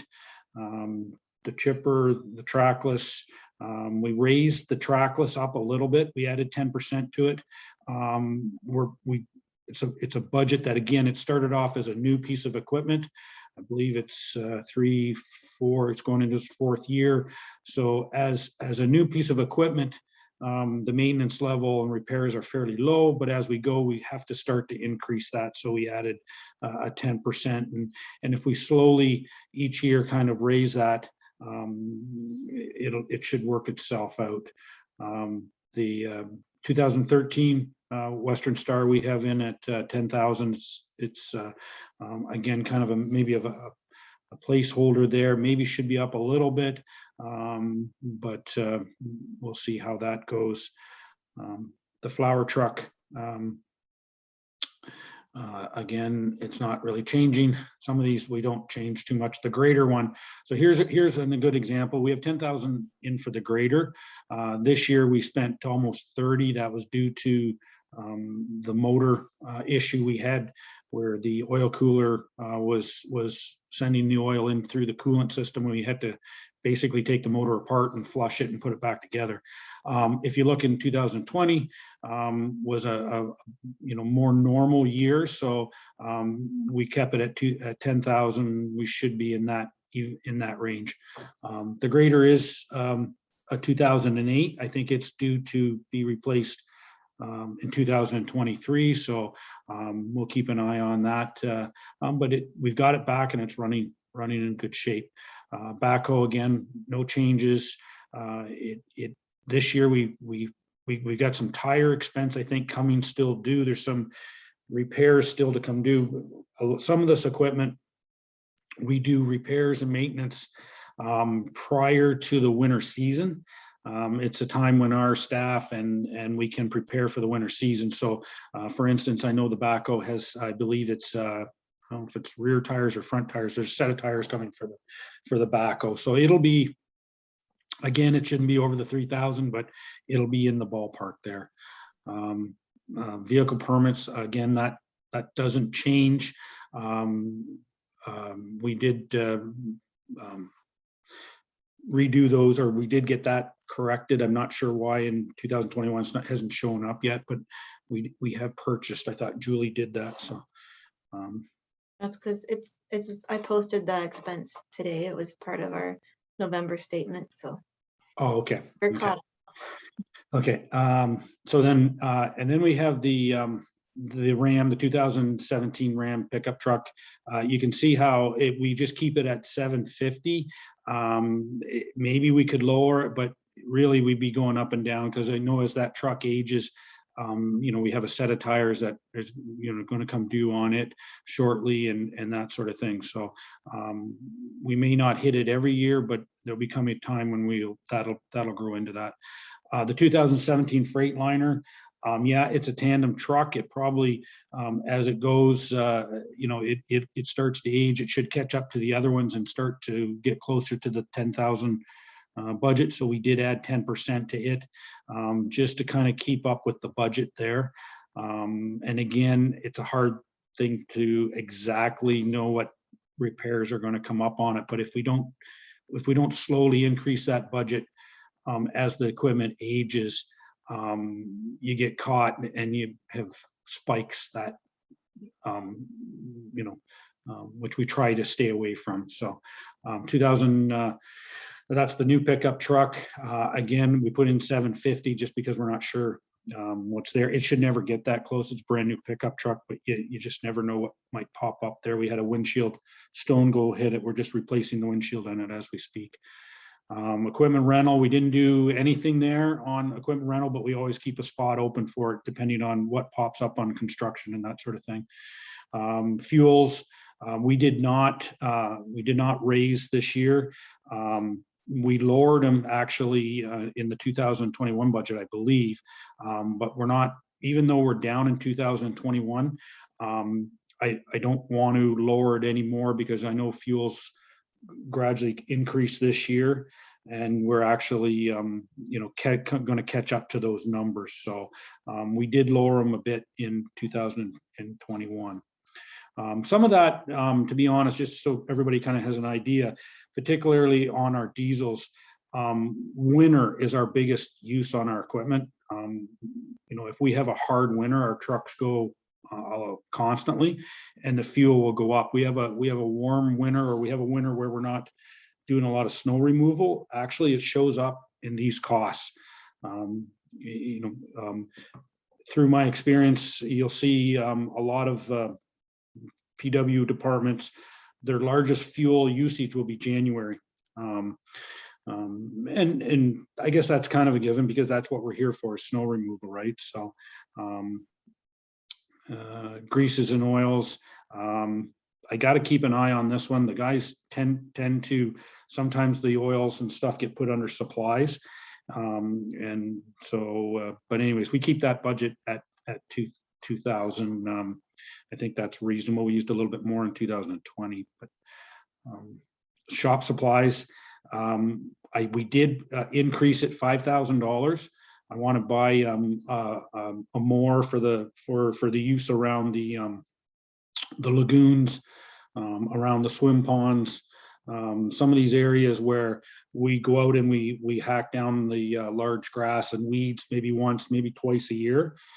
This last year, we were lucky enough to use a staff member's personal more, and I don't think that's appropriate. And we're going to do it every year, so we should have the proper more to do that, and it's not that expensive at $5,000. So that's why that increased. Other than that, it would stay at the 12,000. You saw in 2020 we did spend over the 12,000. That was the year we bought the camera for the drain. So it was a little more in that year, but generally it should be under the 12. We should be fine. Sidewalks, that's one that we kind of set the benchmark at 35,000, and we try to spend to that budget. I mean, obviously we could spend more, but that's something that's you know, an ongoing. Each year we pick our worst pieces of sidewalk and we gradually improve our system. So and I think that's done great. I think gradually we're getting better. You know, less trip hazards. We're looking at you know, widening certain sections, and I think that's come a long way. We're getting. I don't want to say we're ahead of the game yet, but we certainly don't need to bring it up anymore. We did raise it in 2021, so I think that portion of the budgets is just fine. Street lights, road signs. You'll see it was a little higher last year. We did have the purchase of our traffic lights, right, Catherine, or our traffic signs, our speed signs, and we did get some revenue back on that. So I'm not sure if that kind of balances out the 24, Catherine, properly, but we did leave it at 18 and a half this year. No increases, but we do know steel. We know the cost of signs are going to go up this year considerably, but well, not considerably, but there's going to be a markup. But that 1850 reflected in us doing some extra purchases last year. So I think if we hold the line at 1850, that'll accommodate the extra costs and any signs and that sort of thing. The training, we've kept the same. We're down in training just because of COVID. We got a couple of young people that I definitely, and you'll see some of that training show up in the water side also for Andrew. And I want Ryan, now that they've got their feet underneath them, it's time to start getting them in some training classes and expanding their knowledge for the future. So I didn't raise it, but at the same time, you know, the 1,900 we spent last year was probably well under what, due to COVID, what we should have spent. So we keep a miscellaneous expense in there. That's a sort of expense that if something pops up and it's a little out of the ordinary, or if it's a one-off that we want to do something extra, it's there. We didn't really, this last year, we didn't really have anything pop up. So that's a good thing. So bridge maintenance, we didn't do a whole bunch of bridge maintenance this year. This next year we have to do our bridge inspection. We do it biannually, so that $3,000 will be for the bridge inspection for next year. So our roadside drainage, we put 50,000. You'll see we increased this. We changed the budget. We did things. We used to call it maintenance, and that it's a zero line item below it. And I asked Catherine and council when we did this a couple of years ago to break that out into road drainage and culverts and some other items, so we could better keep track of it. Roadside drainage is huge. We pay, you know, this is our catch basins, ditching. It is probably the one thing that we get the most maintenance outside snow, outside the general road surface stuff. We get a lot of calls and we do a lot of work on roadside drainage. It's one of our bigger activities in the road department. The road culvert replacement, that's one. Now we do have more money. There is a culvert that we just replaced that will be going in the 2021. So we will be up closer to about 10 to 12 grand thousand in the culvert budget, but we're not going to raise it. It's one of those budgets where if we get a big culvert let go, say we have something go drastically wrong on a large culvert, we could spend 40 on it quite quickly. At the same time, if we have a year where our culverts, like this year, we only replaced, we're replacing one as you know, this fall, that'll come in, we'll be under the 20,000 pretty good. So we kind of keep it as a, you know, a base at 20 and go from there. But it's one that could spike or go under quite easily, and that's where I should be talking to council as those big spikes. If something were to spike and come in, I should be bringing that to council as it comes through. Tree planting, again, we didn't really, or tree planting, more or less it's tree trimming. That's where we go around and we take out all the dead trees, and we do some stump removal depending on where we are and that sort of thing. And we do have a tree replacement program where if we're cutting trees and we replace, we will give the homeowner a tree to plant on their property as long as it's not on the road department. So that falls in there. Again, we haven't seen any drastic, we're keeping under the budget. So there's no need to raise it. We do have more money coming in the tree planting or tree trimming budget, so it will be over the 8,000 that you see there. So I didn't lower it just because it's a hard one that if we do have a storm come through next year, you want a little extra. You want a little extra in the budget in case you do have a major storm roll through. So if we don't need it, we don't use it. So this year we were down a little bit, and that's a good thing in my books. So I'll stop there. That's a lot of information, although a lot of it you'll see we are not raising a whole bunch areas there, just in a couple of spots. So I'll open it up if anybody has any questions on those items.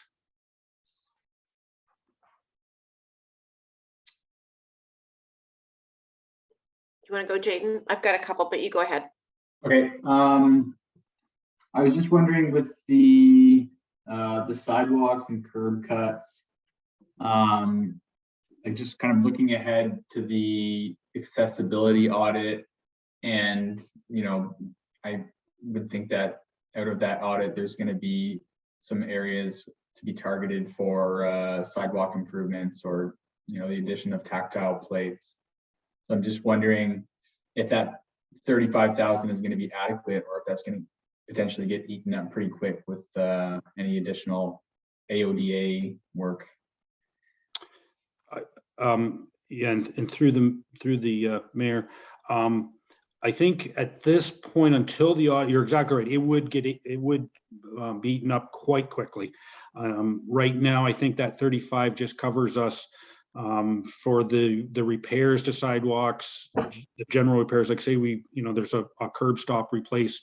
There's just the general maintenance there. If we get the audit in and we actually get an idea of costs, whether it comes back to this budget or whether it's maybe a capital issue on upgrades to some sidewalk sections, because we could use the reserves. We do have construction reserves if we did want to get into a section that needs to be upgraded due to accessibility, because we do have some narrow sections that we're struggling with out there. There's no doubt about it. So, but I wouldn't, in my opinion, I wouldn't change things now under this budget. But yes, I think that's something to look at, that when we get that audit back, we'll maybe have to talk, where and how we go to address those spots. So, I mean, we could increase this and be ready for it. But at the same time, I think one of the options council would be to use the construction reserves also if we needed to. Maybe Catherine has, because she knows where the money comes from better than I do. So. And if I may, just one more quick one, it's kind of looking back, but I'm just looking at that 2019 actual where there was like the one big maintenance item of 184,000. And may I ask, I guess, what was that for, if we remember? Because I guess Okay. Something unforeseen, I guess. Yeah, and that's where that budget, that used to be the budget. So that was the budget, and that included all the drainage, that included culverts, that included a lot of the items that you'll see that were very low.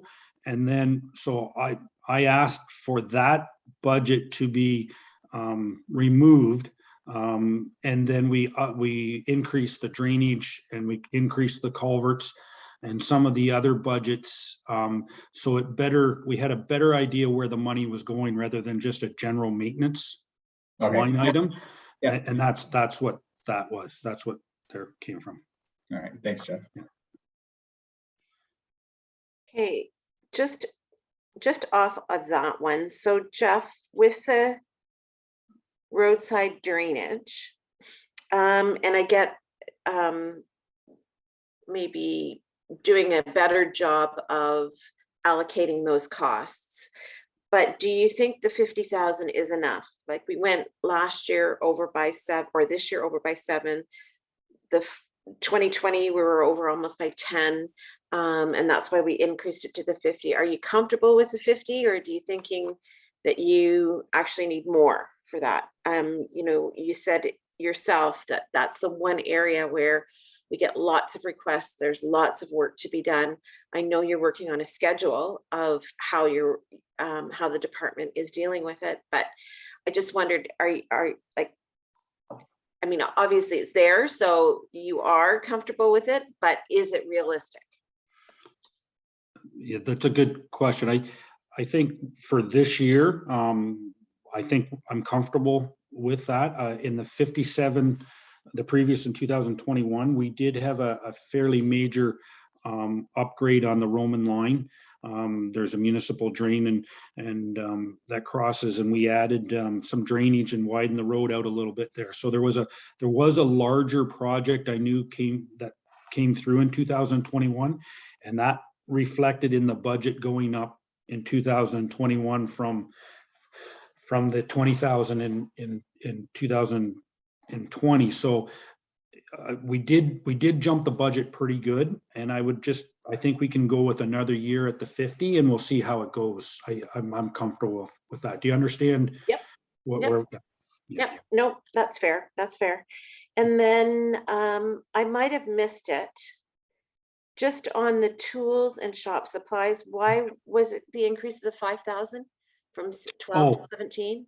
yeah, was the bush hog for the Oh, mower. okay. It's a mower, it's Okay. the mower that gets pulled behind the tractor. Right, And I put it there. We discussed it, should it be under a capital? It's such a smaller purchase of a piece of equipment. We put it in tools okay, rather than anywhere, but we marked it for council to realize what we're doing there. no, okay, thank you for that. And then back to then down to the tree planting. And the trimming, I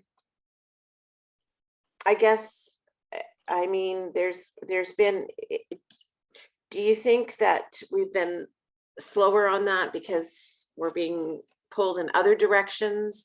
I know there's a real desire from this council to, plant as many trees as possible. I think that if a tree comes down, we get 2, I believe. And are we utilizing that program to the fullest? Are we able to maintain it? Yeah, I mean, I think the program itself is working well. Joe does in the fall, he creates a list and we buy the trees through the Conservation Authority, and he contacts the landowners, and if they want the trees, then he delivers them. So the program is working. In that respect, that if we cut a single tree down, you're right, we do replace it with 2. But this program doesn't include anything extra. Like we're not looking at planting extra trees, say on any township property, like say over by the Heenan Drain or anything like that. This doesn't include any programs such as extra planting. So this is more in conjunction with maintenance of existing trees. that's correct. Okay. That's correct. And then with the stump removal, I know that a couple of years ago, we had entered into an agreement with a company to do stump removal. Is that still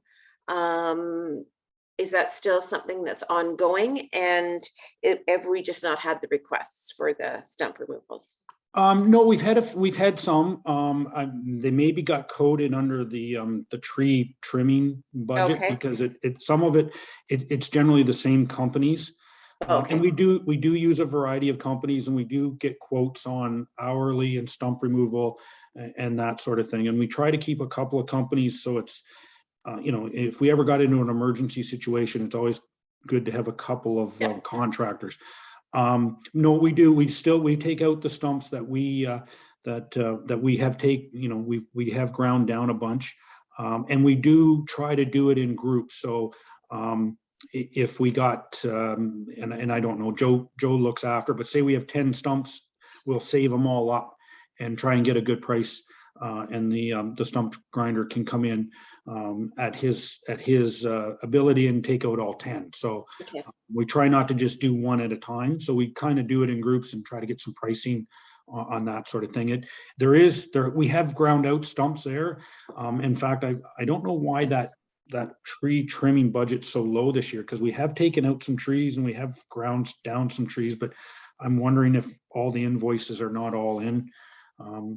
Sometimes those invoices lag, and we do take out a little more work once we get into the fall and the spring, or our tree is when we do our tree work. So one of the items I was going to bring up, and again, I kind of, I should have discussed this with Catherine.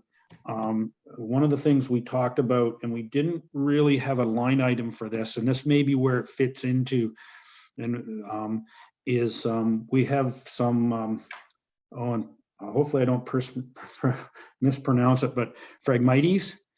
We have some issues throughout the municipality. So we're looking with the conservation authorities and working with the county. We're going to talk about spraying. We may implement some spraying of the ditches and try to control some of these areas that we're getting some growth. we don't have a line item budget there, but I think, you know, we'll have to work it in. It's somewhere inside this area here, but that would be something as we go along. I don't really have any more information on costs and that sort of thing until we get further along, but I know that's and I think if you just drive through our rural area, you'll see a lot of our ditches are overgrown with the Phragmites. So that might be something that comes back to council next year and we talk about, but it's certainly not a line item I could put in to the budget right now. So I know, I mean, that's been kind of a topic of discussion over the years about how to deal with them and what to do. And I know that there was at the county level talk of maybe lobbying OMAFRA for some help. And maybe that was an area that they could maybe come through with some dollars for community, because it's an issue everywhere.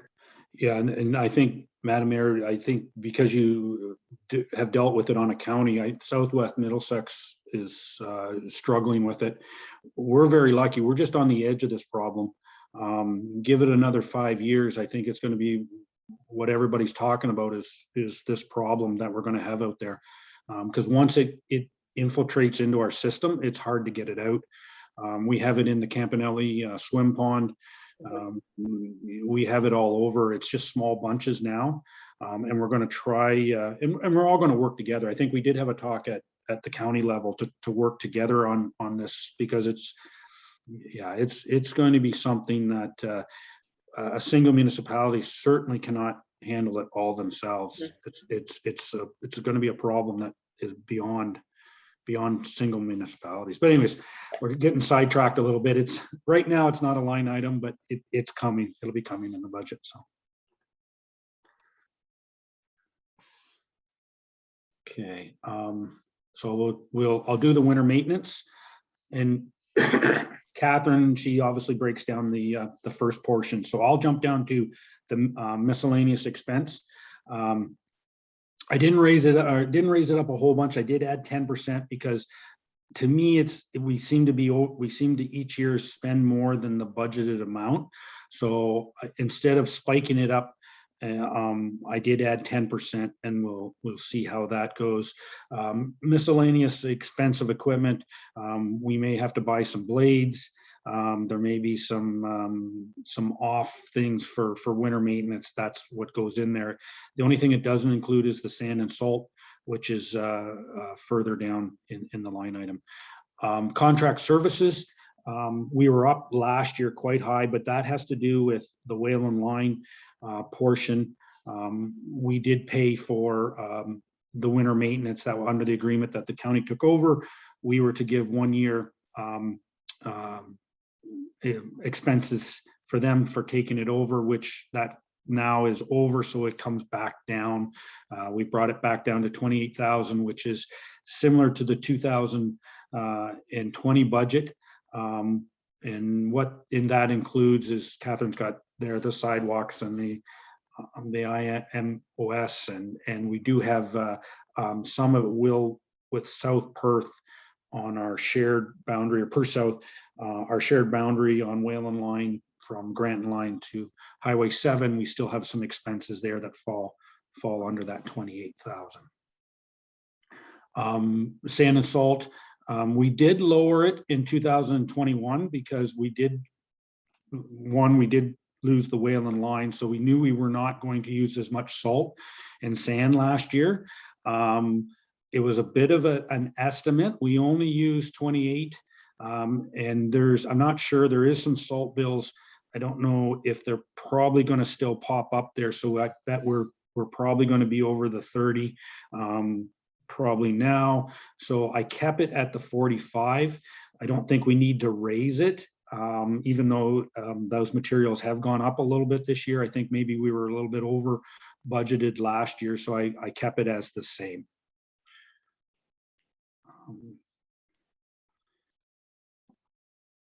The hard top, if we'll move to it, and again I'll jump down to the contract servicing line painting, that's a service that the county provides to us. We obviously don't have the bill in from the county yet. It usually arrives at the end of the year. So we did raise it last year because we did do some line painting around town. We did some crosswalks. We did some extra painting there. So we did push the budget up a little bit. So if we go back to the previous budget in 2020, it was 10,000. So we put it in at 11 this year. And that's basically, I don't believe there's any extra line painting other than the standard county portion.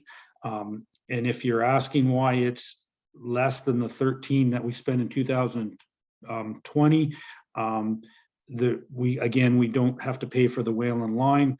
So there is some less expenses, and we have throughout, even in 2020, I think we did Main Street on the parking. Some of the parking stuff were done on Main Street. So the 11 really reflects what the county is going to do for us next year. Road maintenance.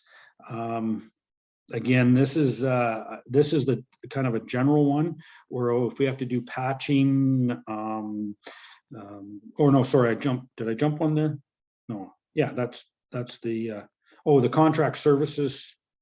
Sorry, I got mixed up there. Yeah, so it's in the road maintenance side of things there. So that includes our patching, all that sort of thing. And again, you'll see it was quite high in the previous year, and that was due to the Whalen line download, and that was a payment to the county, and that's come out. So we've gone back to a 2020 budget with an increase there due to the agreement with Perth South. We do have to pay a portion there on the shared boundary, as I talked about, from Granton Line to Egremont, or not Egremont, Highway 7. Street sweeping, fairly constant one. We did add 10% because fuel and those costs do tend to creep up, and we were actually at 16,000 last year. So we will put that up a little bit this year. Any questions on the hard surface? Just with the street sweeping, as we gain more streets under our control, I guess, how does that eventually affect the budget? I'm assuming more streets, more cost. Yeah, definitely. Each time we assume a section of road, it definitely adds to it. But when the unit comes, it's based on an hourly. So as we assume these sections, it's not a huge spike in the cost. It's more of a slight increase because of our overall kilometers versus adding a small section here and there. So it's just a gradual increase. So as long as we keep up with it year to year, we won't see those spikes. Okay, loose top. I'll jump down to the gravel portion. We did add 2.5% to cover like an inflationary cost. We do add gravel every year, and there is, have been talking to suppliers that say that some of these costs are going up a lot more than 2.5%.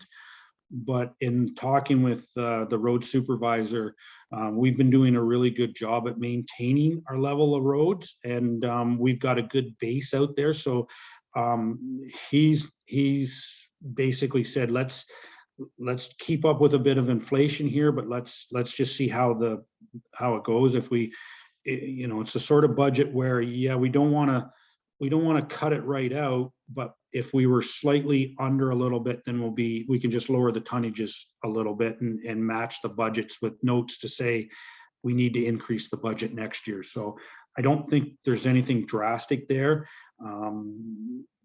It's just it's more or less just to cover the inflation. And same thing for dust control. We did add a 2.5% in there. We do know the product and a lot of this stuff is going up. But again, I think if we stick to a slight increase, we can see how the materials that we buy this coming year and how we do, we should be fine. So we did if just for everybody's understands how it works, we budgeted 62 last year and we only spent 56. That should happen almost every year because we always try to keep a little bit of budget back on the dust control in case it's a dry year.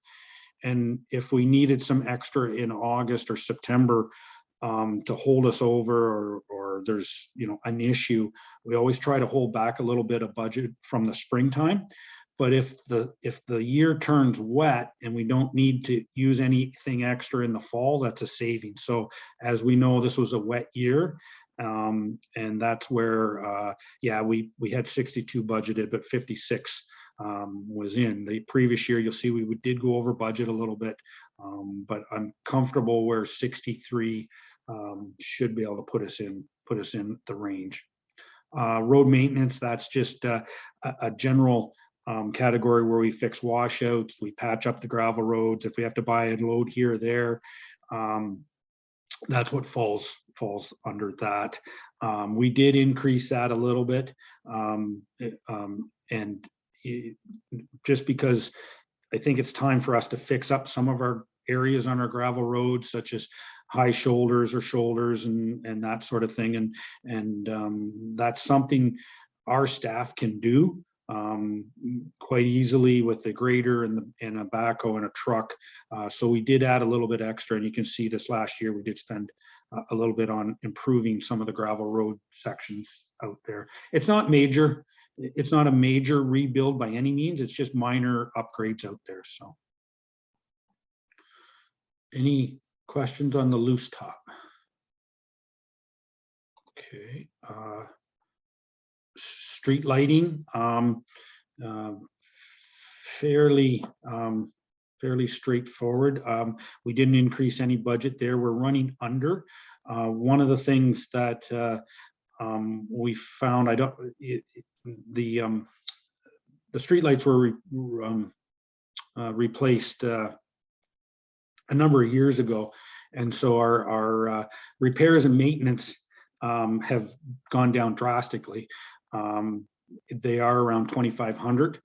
We didn't want to move that down any further, just in case as those brand new lights start to age, there will be start to increase that budget. So we'll keep it at the 55 there. So the waste collection, maybe Ron, do you want to do this one, Ron? Because I can talk about it, but it's generally this is one that it's more of a Catherine, it's more of what comes in. I know I can talk to the special pickup. Yeah, that's the only one that I guess you'd control. Yeah, The special pickup.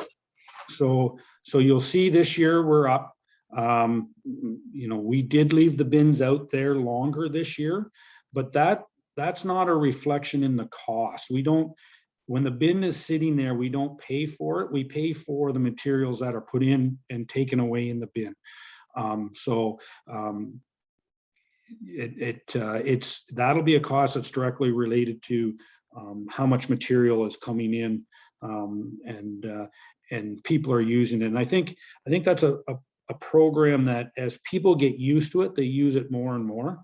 I know, I think it was well used this year. We had, it was a great growing season too, right? With the rains and the stuff. We had people delivering grass clippings all through the year. We did remove the bins for a while in Granton, just because the materials weren't coming in as quickly in Granton. And then they were put back in the fall. And then they were just taken out, I believe last week, the bins were removed. So that there'll still be a few bills to come in. So I would assume we'll be closer to the 35,000 we have budgeted this year there. So I can not talk. sure. I know there's been some discussion about whether we should be doing security whether on who's using the bins and how that goes. I'm certainly in the back of my mind, that's something that we'll still have to look at, because we do leave access to our bins open 24 hours a day, 7 days a week. But I'll be honest, the good news is I've never seen anything that's been dumped, within reason that shouldn't have been dumped. No one's pulled in and dumped off a bunch of garbage or hazardous waste or something like that. But we do leave ourselves open for that in a way. But I think everybody's doing a pretty good job at keeping it looked after. So. Jeff, is that? Sorry, I'm just having a little bit. Special pickup. Does that include, or am I in the wrong line item for the day or weekend we have it at Try Recycling? Where is that at, or where is that? Yeah, Catherine, is that? I'd have to ask Catherine where she puts that bill when it comes in. Okay, I see fees and then special pickup. I thought special pickup was Try Recycling, but I would think it goes in there. We code it where you tell us to, Jeff, but I would think it'd be within that line as well. the special pickup is the Try Recycling and the branches. I'd have to double check that in the books and see where that bill from Try Recycling went actually. Not that it would have been too much, maybe. I just what's it? I know you're there yet. What is tipping fees again? Sorry, the one after. Yeah, so the garbage pickup line is the cost from Blue Water to come and pick up the bins. And that line has gone up.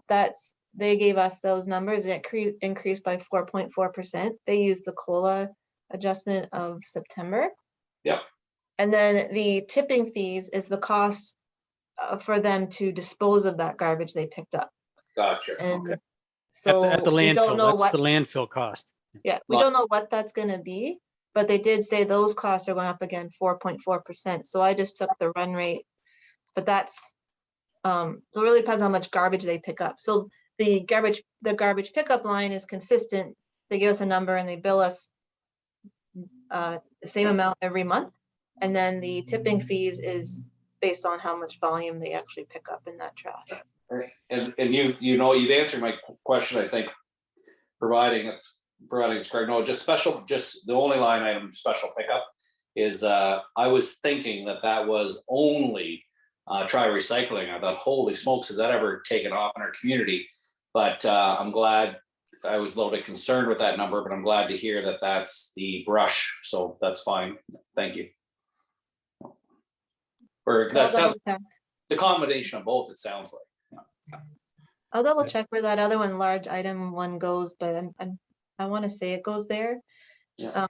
Because then the tipping fees is also the cost. The Mars picks up those other large disposal bins at the different place, and it goes in there as well. So.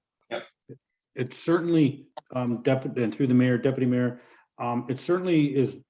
What I should do is make sure people are aware of what we spent on that, because we'll have that figure, so I can send that out, just so everybody knows what that large item does cost the municipality versus the green waste. I think in the past there's been a report from Public Works on that. Once the year's over, that kind of analysis to tell you how much it costs. So I think we didn't ask for that anymore. I think what we were doing was comparing it to expenses when our municipality did it. And then we don't necessarily ask for a report done. I was just curious more of the expense that we paid to Try that weekend. That was all. I believe, anyways. Okay. So Jeff, with with the brush, because we kept them there from like the spring until the fall with no break in the summer, is that the suggestion going forward, that you're going to continue that? I think yeah, yes, Madam Mayor. I think with the feedback that we got, I'm not sure we need it in Granton, just because, again, if the materials are not coming in to warrant a bin, but I think the materials, they were coming in enough that we were needing a bin every week. it shows that service was being used. And again, because of a bin that's sitting there, it doesn't cost the municipality money. It's just the materials cost. So as long as it's being used as a service, where it's not being dumped on the side of the road or taken off into a farmer's field or something along those lines, I would strongly recommend that we continue keeping at least one bin around for the summer. Well, I think that's great. I mean, you talked around it when you spoke to the dollars, but certainly having them there on a continuous basis, I've heard nothing but positive. It really has been appreciated by the community. Yeah, I think I agree. And I think, Catherine, on our survey that you did, right, that was one of the comments, one of the positive comments we got back was people like that service. It was the biggest request, yeah, to keep it from fall or spring all the way through fall. And then you have that one spot, which is kind of central location. It's not that far from Granton, but the Granton bins, aren't they located at the park? So it doesn't make sense for them to be there in the summer anyway. Yeah, that's exactly right. It does take up a spot in the park. One of the interesting things, and again, I don't mean to get off topic because I know we got a lot to talk about. One of the calls I do get, and it's just starting to pop up, is do we have a green program? And obviously we're not even close at that point, but it would be interesting over the next few years how other municipalities and ourselves deal with green waste, and see how that, and I think the biggest thing is once there's an outlet for it, it certainly makes the talk a lot easier. But I know I'm starting to get a few inquiries about green waste, like our kitchen waste and that sort of thing that can be taken somewhere. But that's just a side note. Obviously, we're not there yet. I do think that because that is something that we've talked about offline. Certainly, we had the discussion with perhaps maybe a program that Middlesex Center might be involved in. And then, of course, there's the work that Aqua's doing at Stratford. And I think, we kind of talked, like, obviously it doesn't make sense for us to do it on our own because it's such an expensive program. But as our neighbors start to do things, is there opportunity that we can maybe do something with them? Yeah, I agree.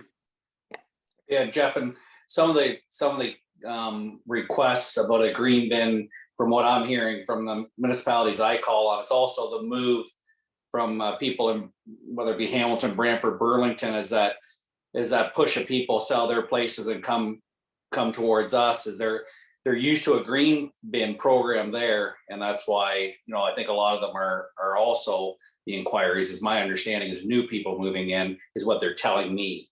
I certainly, the constituents are not coming to me asking me about it personally. I haven't had one yet, but anyways, I think right now, wasn't said this way, but I think right now it's a feel good, very expensive program. Not, it's something that in time, hopefully will be economical to do, and hopefully it will be. Yeah. It'll probably likely be mandated by the province. Okay, I guess recycling, I think very similar to garbage, right, Catherine? I guess I'll let that. Yeah, that comes from Blue Water as well. They increased their recycling only by 2% for this year. So I supplied that to our previous budget. I'll let you talk about the flower program if you want, Jeff. Yep. So the flower program, we did increase it slightly again this year. Just things have gone up, the wages and that sort of thing. It's nothing to me. It's just a reflection of costs. we're not changing the program.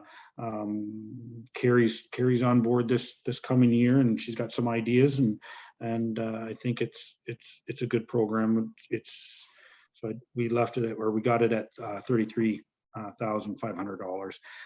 That also that includes the flowers, the wages, and it generally includes, we do put up Christmas lights, and PW staff does help with the Christmas lights, but you'll see a line item in there for Christmas lights. That's generally, we use the flower, trees, and lights line for wages when we put up our Christmas lights. I know, but that Christmas light line item is more for buying the fixtures that you see or repairing the fixtures.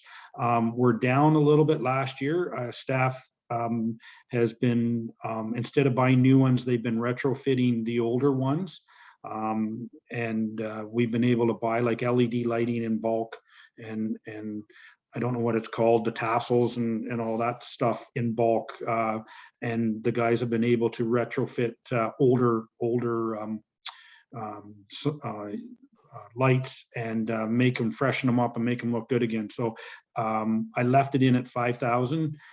Again, we're trying to work with Lisa a bit on Market Street Park. Once we get a little bit of stuff going there, you know, again, that's where that line item falls in, if we can keep updating some of that stuff. But we're not buying the fixtures we used to when we had the 10,000 in the budget a few years ago. So I think that's a good thing. I think the program is doing well. So and then, yeah, so That's good.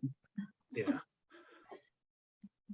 Any questions on those items? Now I'll move on. So the other item in this section, I know we've talked about before about why it's in this one, but regardless, that's our annual donation to the Lucan Area Heritage Society. So it's kept that consistent this year. When they did the presentation, they didn't specify a request. They just asked us to continue to donate to them. So I just kept it the same, but that's discussion point if you feel you want it. I know in the prior they wanted 20,000, but they seem to be pretty happy with their 15. So, do you want to increase that, or that just kind of keep it the same for now? And is what my suggestion is. Yeah, I think you should leave it in as is for now going forward. Yeah.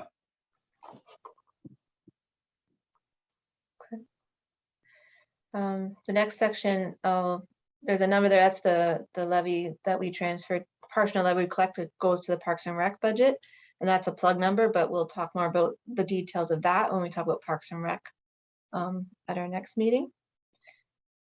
The library expense, I kept that the same. Cover the cost of the cleaning and various the utilities and those things, and that's all covered by the revenue we get from the loan or the rent, or the rent that they pay in the county. The planning and zoning area,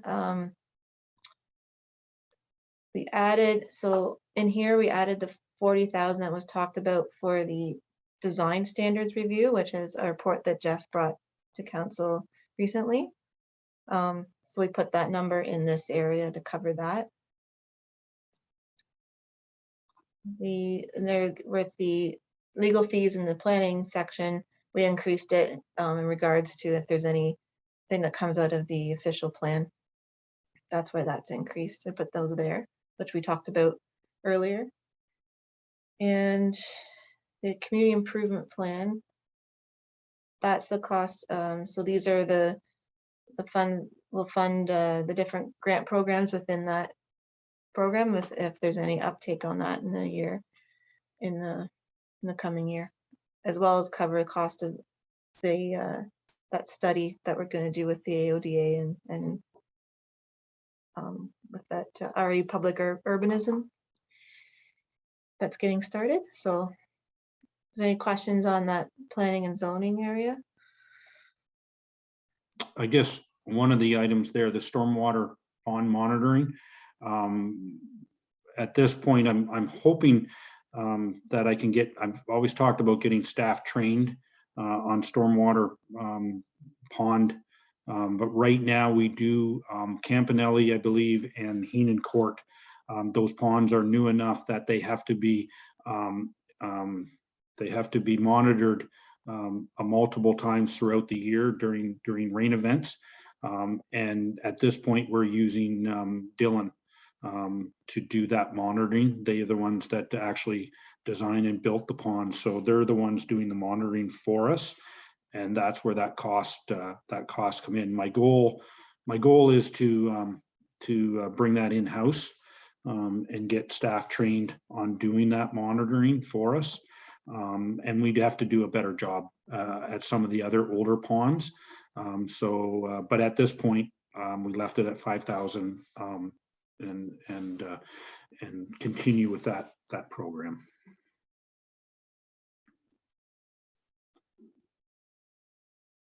Maybe just while we're on the planning and zoning topic, I went back and looked at our budget survey results. And I'm not really sure why, but planning seemed to be one of the items that I guess had like the lowest satisfaction, and I'm not sure if that's reflective of anything in particular, or if it's just people think that, you know, planning means development, means growth, means, you know, not in my backyard sort of thing. So I don't know if it's actually anything that within these expenses here that we look at adjusting, but I guess just a note. So I was going back to look at that and, you know, see things that people are satisfied versus not satisfied with. But I think it's more of just that thought of planning going with development. Maybe on that note though, Jaden, if we could do, I don't know, and maybe it's a social media communications campaign, a planning 101, what exactly does the planning department do? Maybe people are dissatisfied because they don't know. I think a lot of that too, I would agree with that. I think a lot of it is that not in my backyard. And when they hear planning, they automatically think growth, development, you know, there's a lot more to planning than just approving, you know, subdivisions or that sort of thing. So maybe we could look at maybe doing some sort of communication program in the 2022 to try to find out why people are dissatisfied and where that comes from. If I may too, also when we get into the design standards in our initial discussion, maybe that's something we can bring up also is what is exactly those comments, and not that the design standards are going to fix that, but it maybe opens the door for some of that discussion on you know, what can we do better in our planning going forward. I don't want to sound like design standards are going to be a silver bullet and going to fix everything, but it certainly maybe gives us the opportunity to discuss some of these issues. Because yeah, I've had the comment too that, and everybody has a different opinion about how planning should happen, and so I've heard it also. Okay. Okay, so the next section is where we have our expenses for the drains. I guess we employ our drain inspector is Spreetz, and so that's our estimated cost for that. And then our municipal drain assessment, that's our share of the cost of the drain maintenance and improvements. Jeff wants to add to that, or I missed anything in those details? No, that's exactly. So, you know, the difference, we have 10,000 in there. The difference between a $15,000 year is we had a very busy year last year in drainage. We looked the year before, is around 8. I think last year was some of the bigger, you know, one of the bigger seasons we put through on drains. We were we had basically drainage going in the ground almost the entire year last year. So that was up. So I don't think this next year, the hope is anyways, that we better settle down and you know, kind of get back to a normal thing there. You'll notice on the assessments, and that reflects in some of the assessments we billed in 2021. There was an assessment on our drains of 156,000. That's when the drains went in the ground. The billing for that, because we bill, the municipality gets billed just like a normal landowner does. Those bills haven't gone out yet. So that's where Catherine was talking about the reserve fund comes in there, so that that money, even though we've collected it under the 2021 budget, it doesn't just disappear into general coppers. It comes back because those bills will still show up when the drain gets billed out. So going to 2022, we know roughly we're going to be for this coming year around 50,000 in assessments based on that. I think that's based on the Blake drain coming through. So that's where those numbers, you know, and that's why it's up and down. It's a little bit deceiving. So anybody have any questions on the drainage?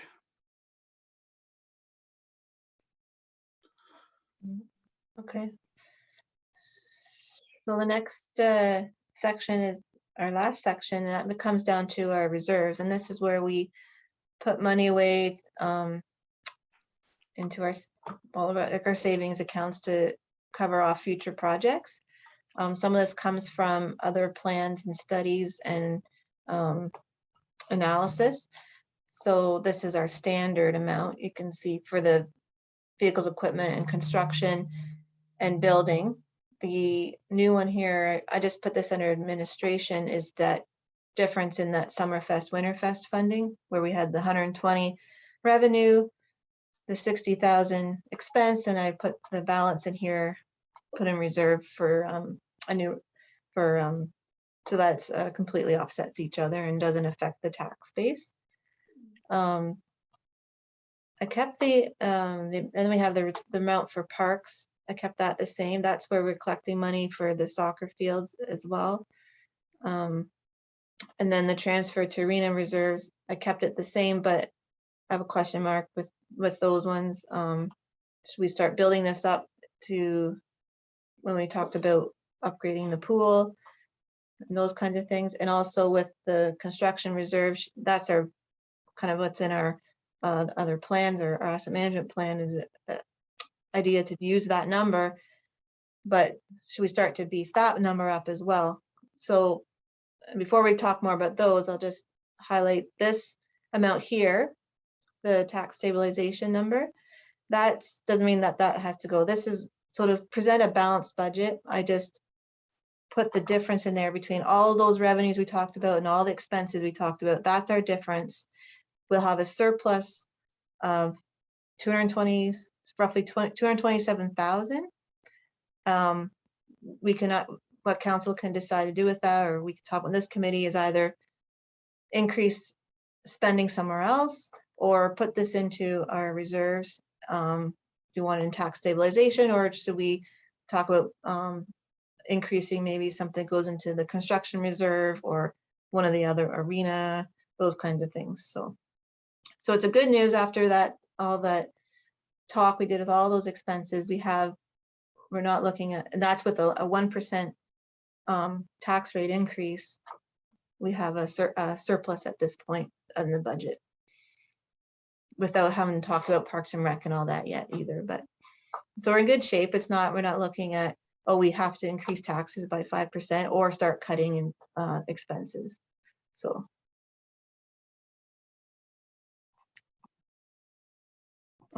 Any thoughts on that? I think leaving it.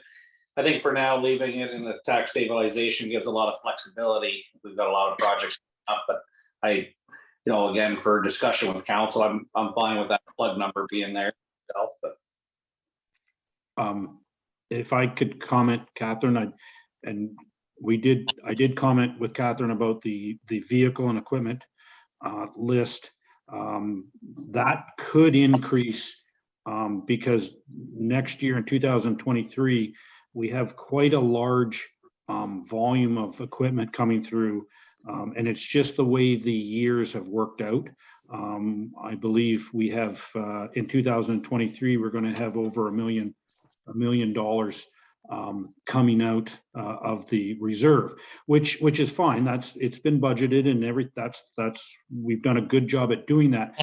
But what that does is when we get the real cost of the equipment back in, that number that we bring back to council could change, because we're putting money in the reserve based on a 2008 grader.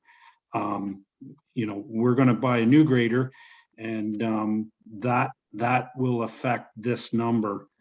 So I said to Catherine, maybe we should be reviewing these numbers, so it's not a shock when we start looking at future budgets down the road. And we have to bring back I don't even want to guess, but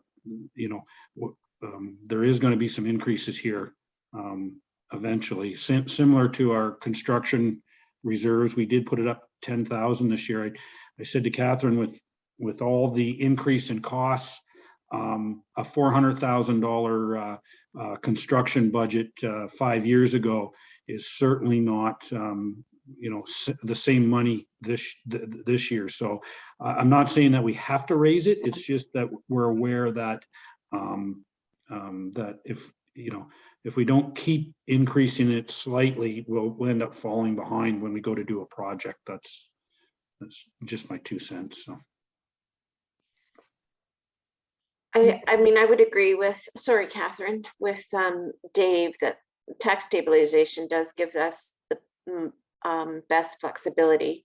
I would also say that maybe after we have the Parks and Rec discussion, and maybe go back to, you sent it out to us a couple of weeks ago, I guess when we had our capital discussion about how much we have in each reserve account.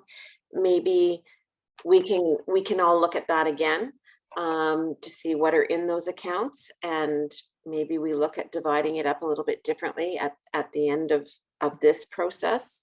And then I guess, thinking about what Jeff is just thinking about, what it is that we are going to have to replace in the next 5 years, and what does that look like from an equipment standpoint. I think it's sometimes that, I have to be honest, that's not necessarily top of mind when I think, okay, in 3 years, this is the vehicle we're going to be replacing. So maybe we can look at that as well. Because we have that, the equipment replacement schedule. So we have those numbers, but I think what Jeff's saying, we're using numbers in there that may not be realistic. So if we review that and see where we fall for covering it based on our plan to add this money to that budget, to that reserve, then that could, then we can adjust it then. But keep in mind with these reserves just displayed here, council can move money in amongst all of those back and forth. They say, okay, you put this into tax rate. Oh no, I want to move it out of there and put it into parks or something. Then those are flexible in that way. They're not tied. They're not specific, like say like a gas tax where you can't just use it on anything. These are savings funds, and council has the right to move money in between, but it's still good to have money it's good to have it in the right place, I guess, as well, because then you know what you're planning for and if you're covered and those kinds of things. So definitely have to review everything. We can come back to this and see where we land and some of the other questions that have come up. Because if you say add money to donations or something, that's going to obviously decrease this 226. So if we go talk about Parks and Rec, there might be some different expense in there. And then you saw that number, the balance their budget comes from this levy from the general budget. So that might change the number again as well. So yeah, so we'll come back to that at the end, like you suggest. That's a good idea. So that's the end of the general. I don't know if you want to start talking about water and sewer yet tonight, or we have time to talk about all three of those on Friday, or get started a little bit? What's the feel, I guess? Just before we do that though, where in the budget is the fire services plan? Because that's our expense. It's not the fire board's expense, correct? Correct. We have modernization reserves set aside for that. Okay. About 50,000. I I knew didn't that it had put it been in- somewhere, I just couldn't remember. So it is in the modern, that's where we were gonna pull the money, was from modernization.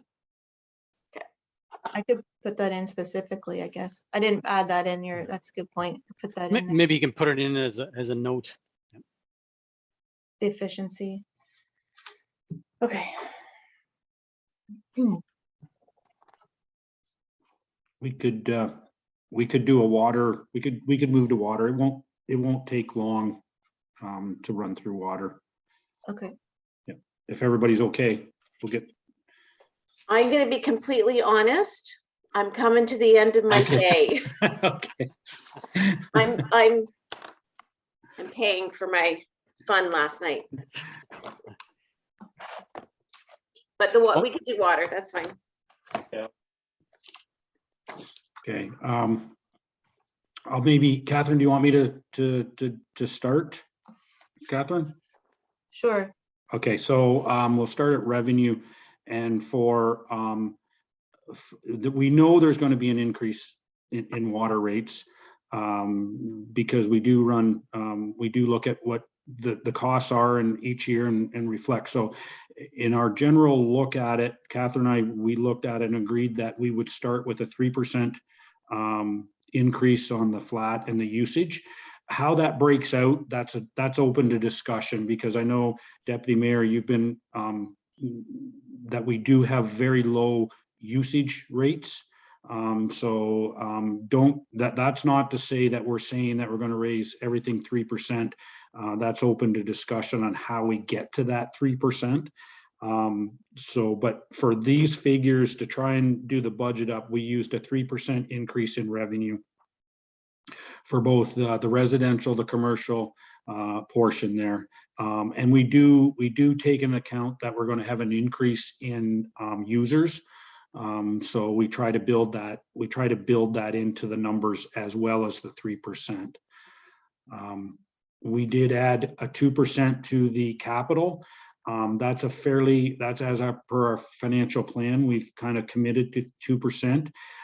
If you look at the inflation rate at 4% and over, there would be an argument to raise that. But I think as long as we can continue to add users to the system and we do a general increase each year, we should be able to keep up with inflation. But we'll review that.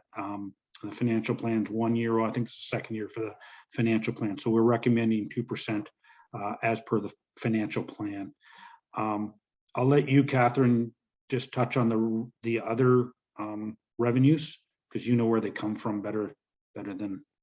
Well, the administrative fees, that's just they didn't change the budget too much in there. I noticed, like, I still have to allocate part of what we collected this year to sewer, so that goes in half, and that's all the I think it's not penalties.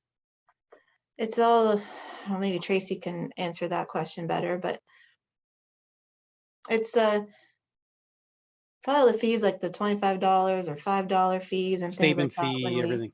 Yeah.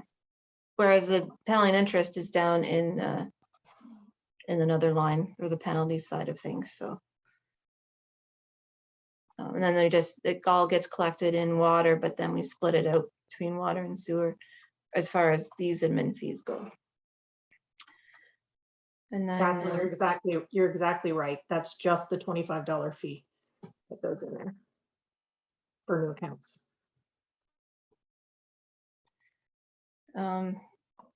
some of the other line items. So in the water is its own budget. Water pays for water. So within this one section, you'll see all the operating expenses, plus you'll see the capital. So this number represents the amount we're going to pull from reserves that offsets the capital, so it's not affecting the what we're looking at for the operating numbers of our surplus or deficit. So that's why that's just a plug. What else I want to tell? This was new for this year. Started last year with the interest on the Nagel Drive project. There's some residents that debentured that cost, so then at a particular interest rate, so that interest rate goes right back into the water revenue. So, and then water meters and water main inspections, we just based that on approximately 60 homes coming online next year. Yep. That estimate you gave me, Jeff? Yeah. So we collect that on the building permits, as well as the $150 per building permit for water meter inspection cost. Yeah. Okay. So most of the revenues discussion here would be more about the rates increasing. And then you'll see why we had to increase that when we talk about the expenses. And there'll be, the rate increases will be a separate report that comes back to council, and there'll be a lot more information on the rate increases and how we do that. At this point, we're just trying to balance the budget and seeing where the money comes from or what we need. So on the expense side of things, again, I won't get into, we do have wages and costs there that are basically broken out by Catherine. I'll jump down to the one thing, hydro. You'll see a high jump in hydro. We did increase that because our plants do use a lot of hydro. So we do know that due to COVID, the hydro rates were kept down to support that. So we did increase it back to a more higher rate from the 2000 budget. So that's why it jumped up there. The rest of the items along there are all basically the same. We're just running, we're just making sure we cover the items. We go down to insurance again, insurance that we've talked about that increasing. We did add, there was a large amount in equipment we did spend on the water side of things a little bit more than we had planned last year. But I don't think we'll end up with, anything outrageous there. So I kept it back down to 12,600. We did add the 5% in there. So I'll be honest, I'm not sure exactly why we're over budget. Nothing has come to there. I'll make a note why that is. The building, again, we did raise it 5% just to increase the budget a little bit to try and catch up. Again, it's some years it's more and some years it's under. We're trying to raise the budget a percentage that we don't spike it over and above and start drawing in costs that are over and above what we need. We try to be realistic in our budgeting there. So water mains, we keep at 8,000. You can see we spent 23 one year and we spent 3,000 this year. It all depends if we do have a major water main, such as the main line went. That's a big number that goes in, and this year it's curb stops and that sort of thing. So 8,000 is reasonable to put in there. And Catherine, if I'm right, we do keep a slight reserve, right, for operations in water. So if we did have a water main break, we do have the ability to go back and address that. Yeah, water has two reserves. They have an operating and a capital. So there's some money in the operating one. Yeah, so if we did have a major water main break, then I could come back to council and explain to where that's coming, and we could address that cost rather than trying to fit it in the operating budget there. So I'm not raising a lot. We're not upping a lot there. The water, the mayor brought back that information of 1.3% increase on the water bill. Plus we'll have the new users on there. So we estimate the cost of what the water is going to cost the municipality. Again, basically the same budgets. We do keep $6,000 in for legal, engineering and audit. We didn't spend anything last year, but we did spend a bit more in 2020 there. So, and again, I don't know, everything else is basically staying close to the same. Jacobs is our contractor. They've given us the numbers for next year. So that's the cost there. It's going up 3%. And then, so that's that. And then we get into the bigger stuff. And again, as Catherine explained, we have to show the capital expenditures on our budget here. And that's where that revenue comes from at the top of 400 and was it 410 or something along those lines. Yeah. So when we get into like Alice Street and some of these capital expenses, we put them in here, even though we do talk about them in the capital budget, but it's reflected as a revenue that comes out of the reserves at the top. So these line items are all accounted for through the reserves. Which we talked about. Yep. That's the budget there. So that brings us in at a surplus rate, Catherine? Yes, so that's what this number represents. So we can add with all those costs and the increase in revenues, we'll have a estimated surplus of about $52,000. Because the amount we collect for the capital reserves goes right from capital goes right into the capital reserves. So the rest for operating is right is that. So It's, to me, it's not a huge surplus, but I think it's a reasonable one, considering we're obviously going to have to raise rates this year. Is your the salary for public works, is that like, I'm even thinking back to 2019, every year as I reflect and look at this, is that a tough one? You know, could it be way more or way less than the 77,000, or is it pretty accurate?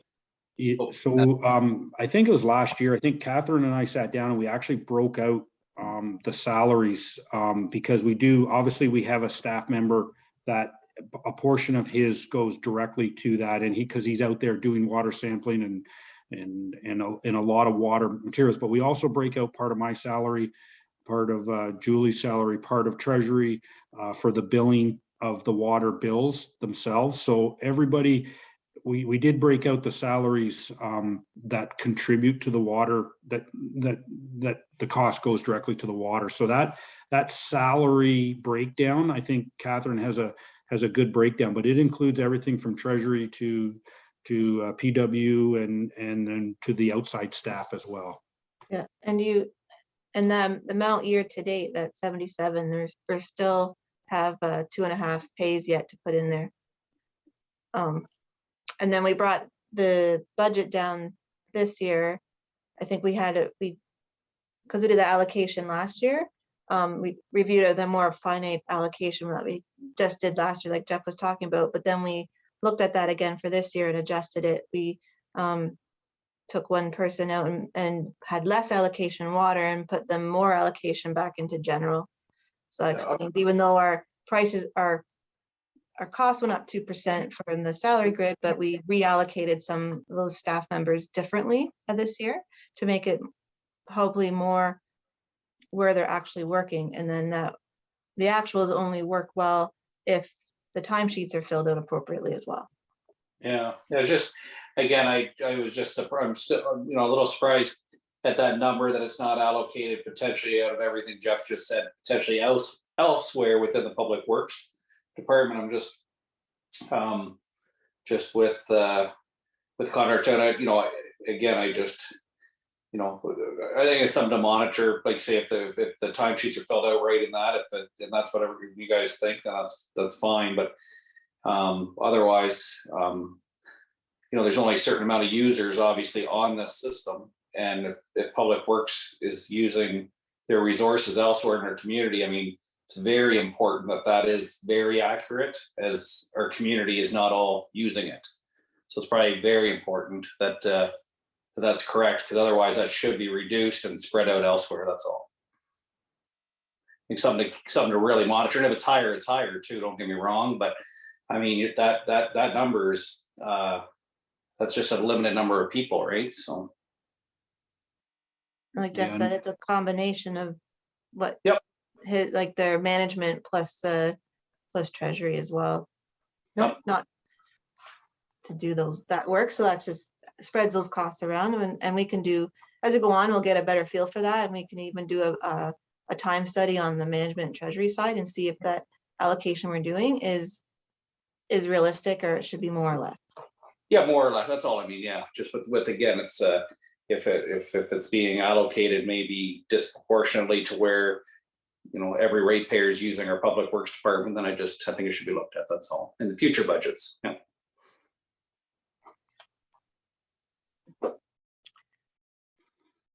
Okay. I guess that's where we're getting close to the 9 o'clock, so I think it's time to. We don't want to get too much numbers. So are you going to be bringing a recommendation about increasing the fees on the system? Yeah, so I mean, we can talk a little bit more on that, but yes, so that'll be a separate. I mean, we still have to, we still have to set the budget, but then once we set the budget, then there'll be a process in early January where I'll have to bring forward rate increases, and again, that's all regulation, and there'll be a public meeting on the rates themselves, and we'll talk about how that 3% is broke down in usage and flat fees and that sort of thing. And again, part of that is utilities, and it's all grouped in with the sanitary as well. And you'll see when we do sanitary, it's not, the water seems to be running a little bit high, a little bit closer to the budget rather than sanitary.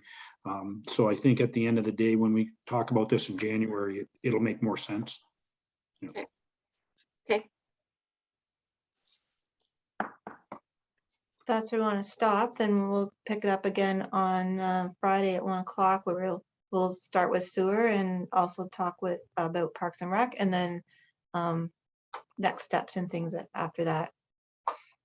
If that's what you want to do, or we keep going. I think we should stop. I'm in agreement with that. I guess just, are there any last comments? I mean, it's a lot of information to digest, but is there anything else that we want to send back with everybody? Anything that needs to be worked on before Friday? Any outstanding questions or anything?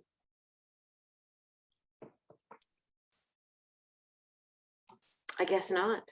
And I'm open, and Madam Mayor, anytime if there's a question that pops up, after we're done this meeting, please send that through, and we can always bring forward information and questions and that sort of thing.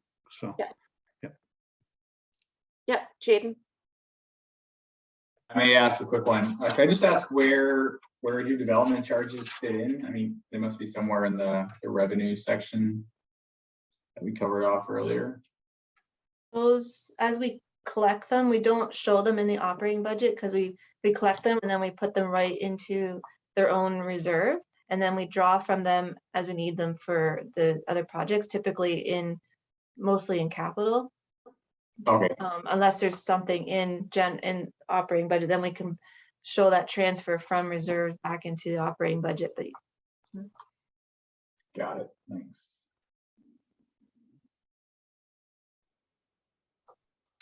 All right, well then if there's nothing else, do we even need a motion to adjourn? I don't have this, the agenda in front of me. Do we need a motion, or can we do need a motion? Okay, I see the clerk shaking his head. Motion to adjourn at 9 o'clock. just like the calendar invite said. Deputy Mayor Manders, Councillor Hodgins, all in favor. And that is carried. Thank you very much. And 1 o'clock on Friday. Okay, see ya. Thank you. Thanks.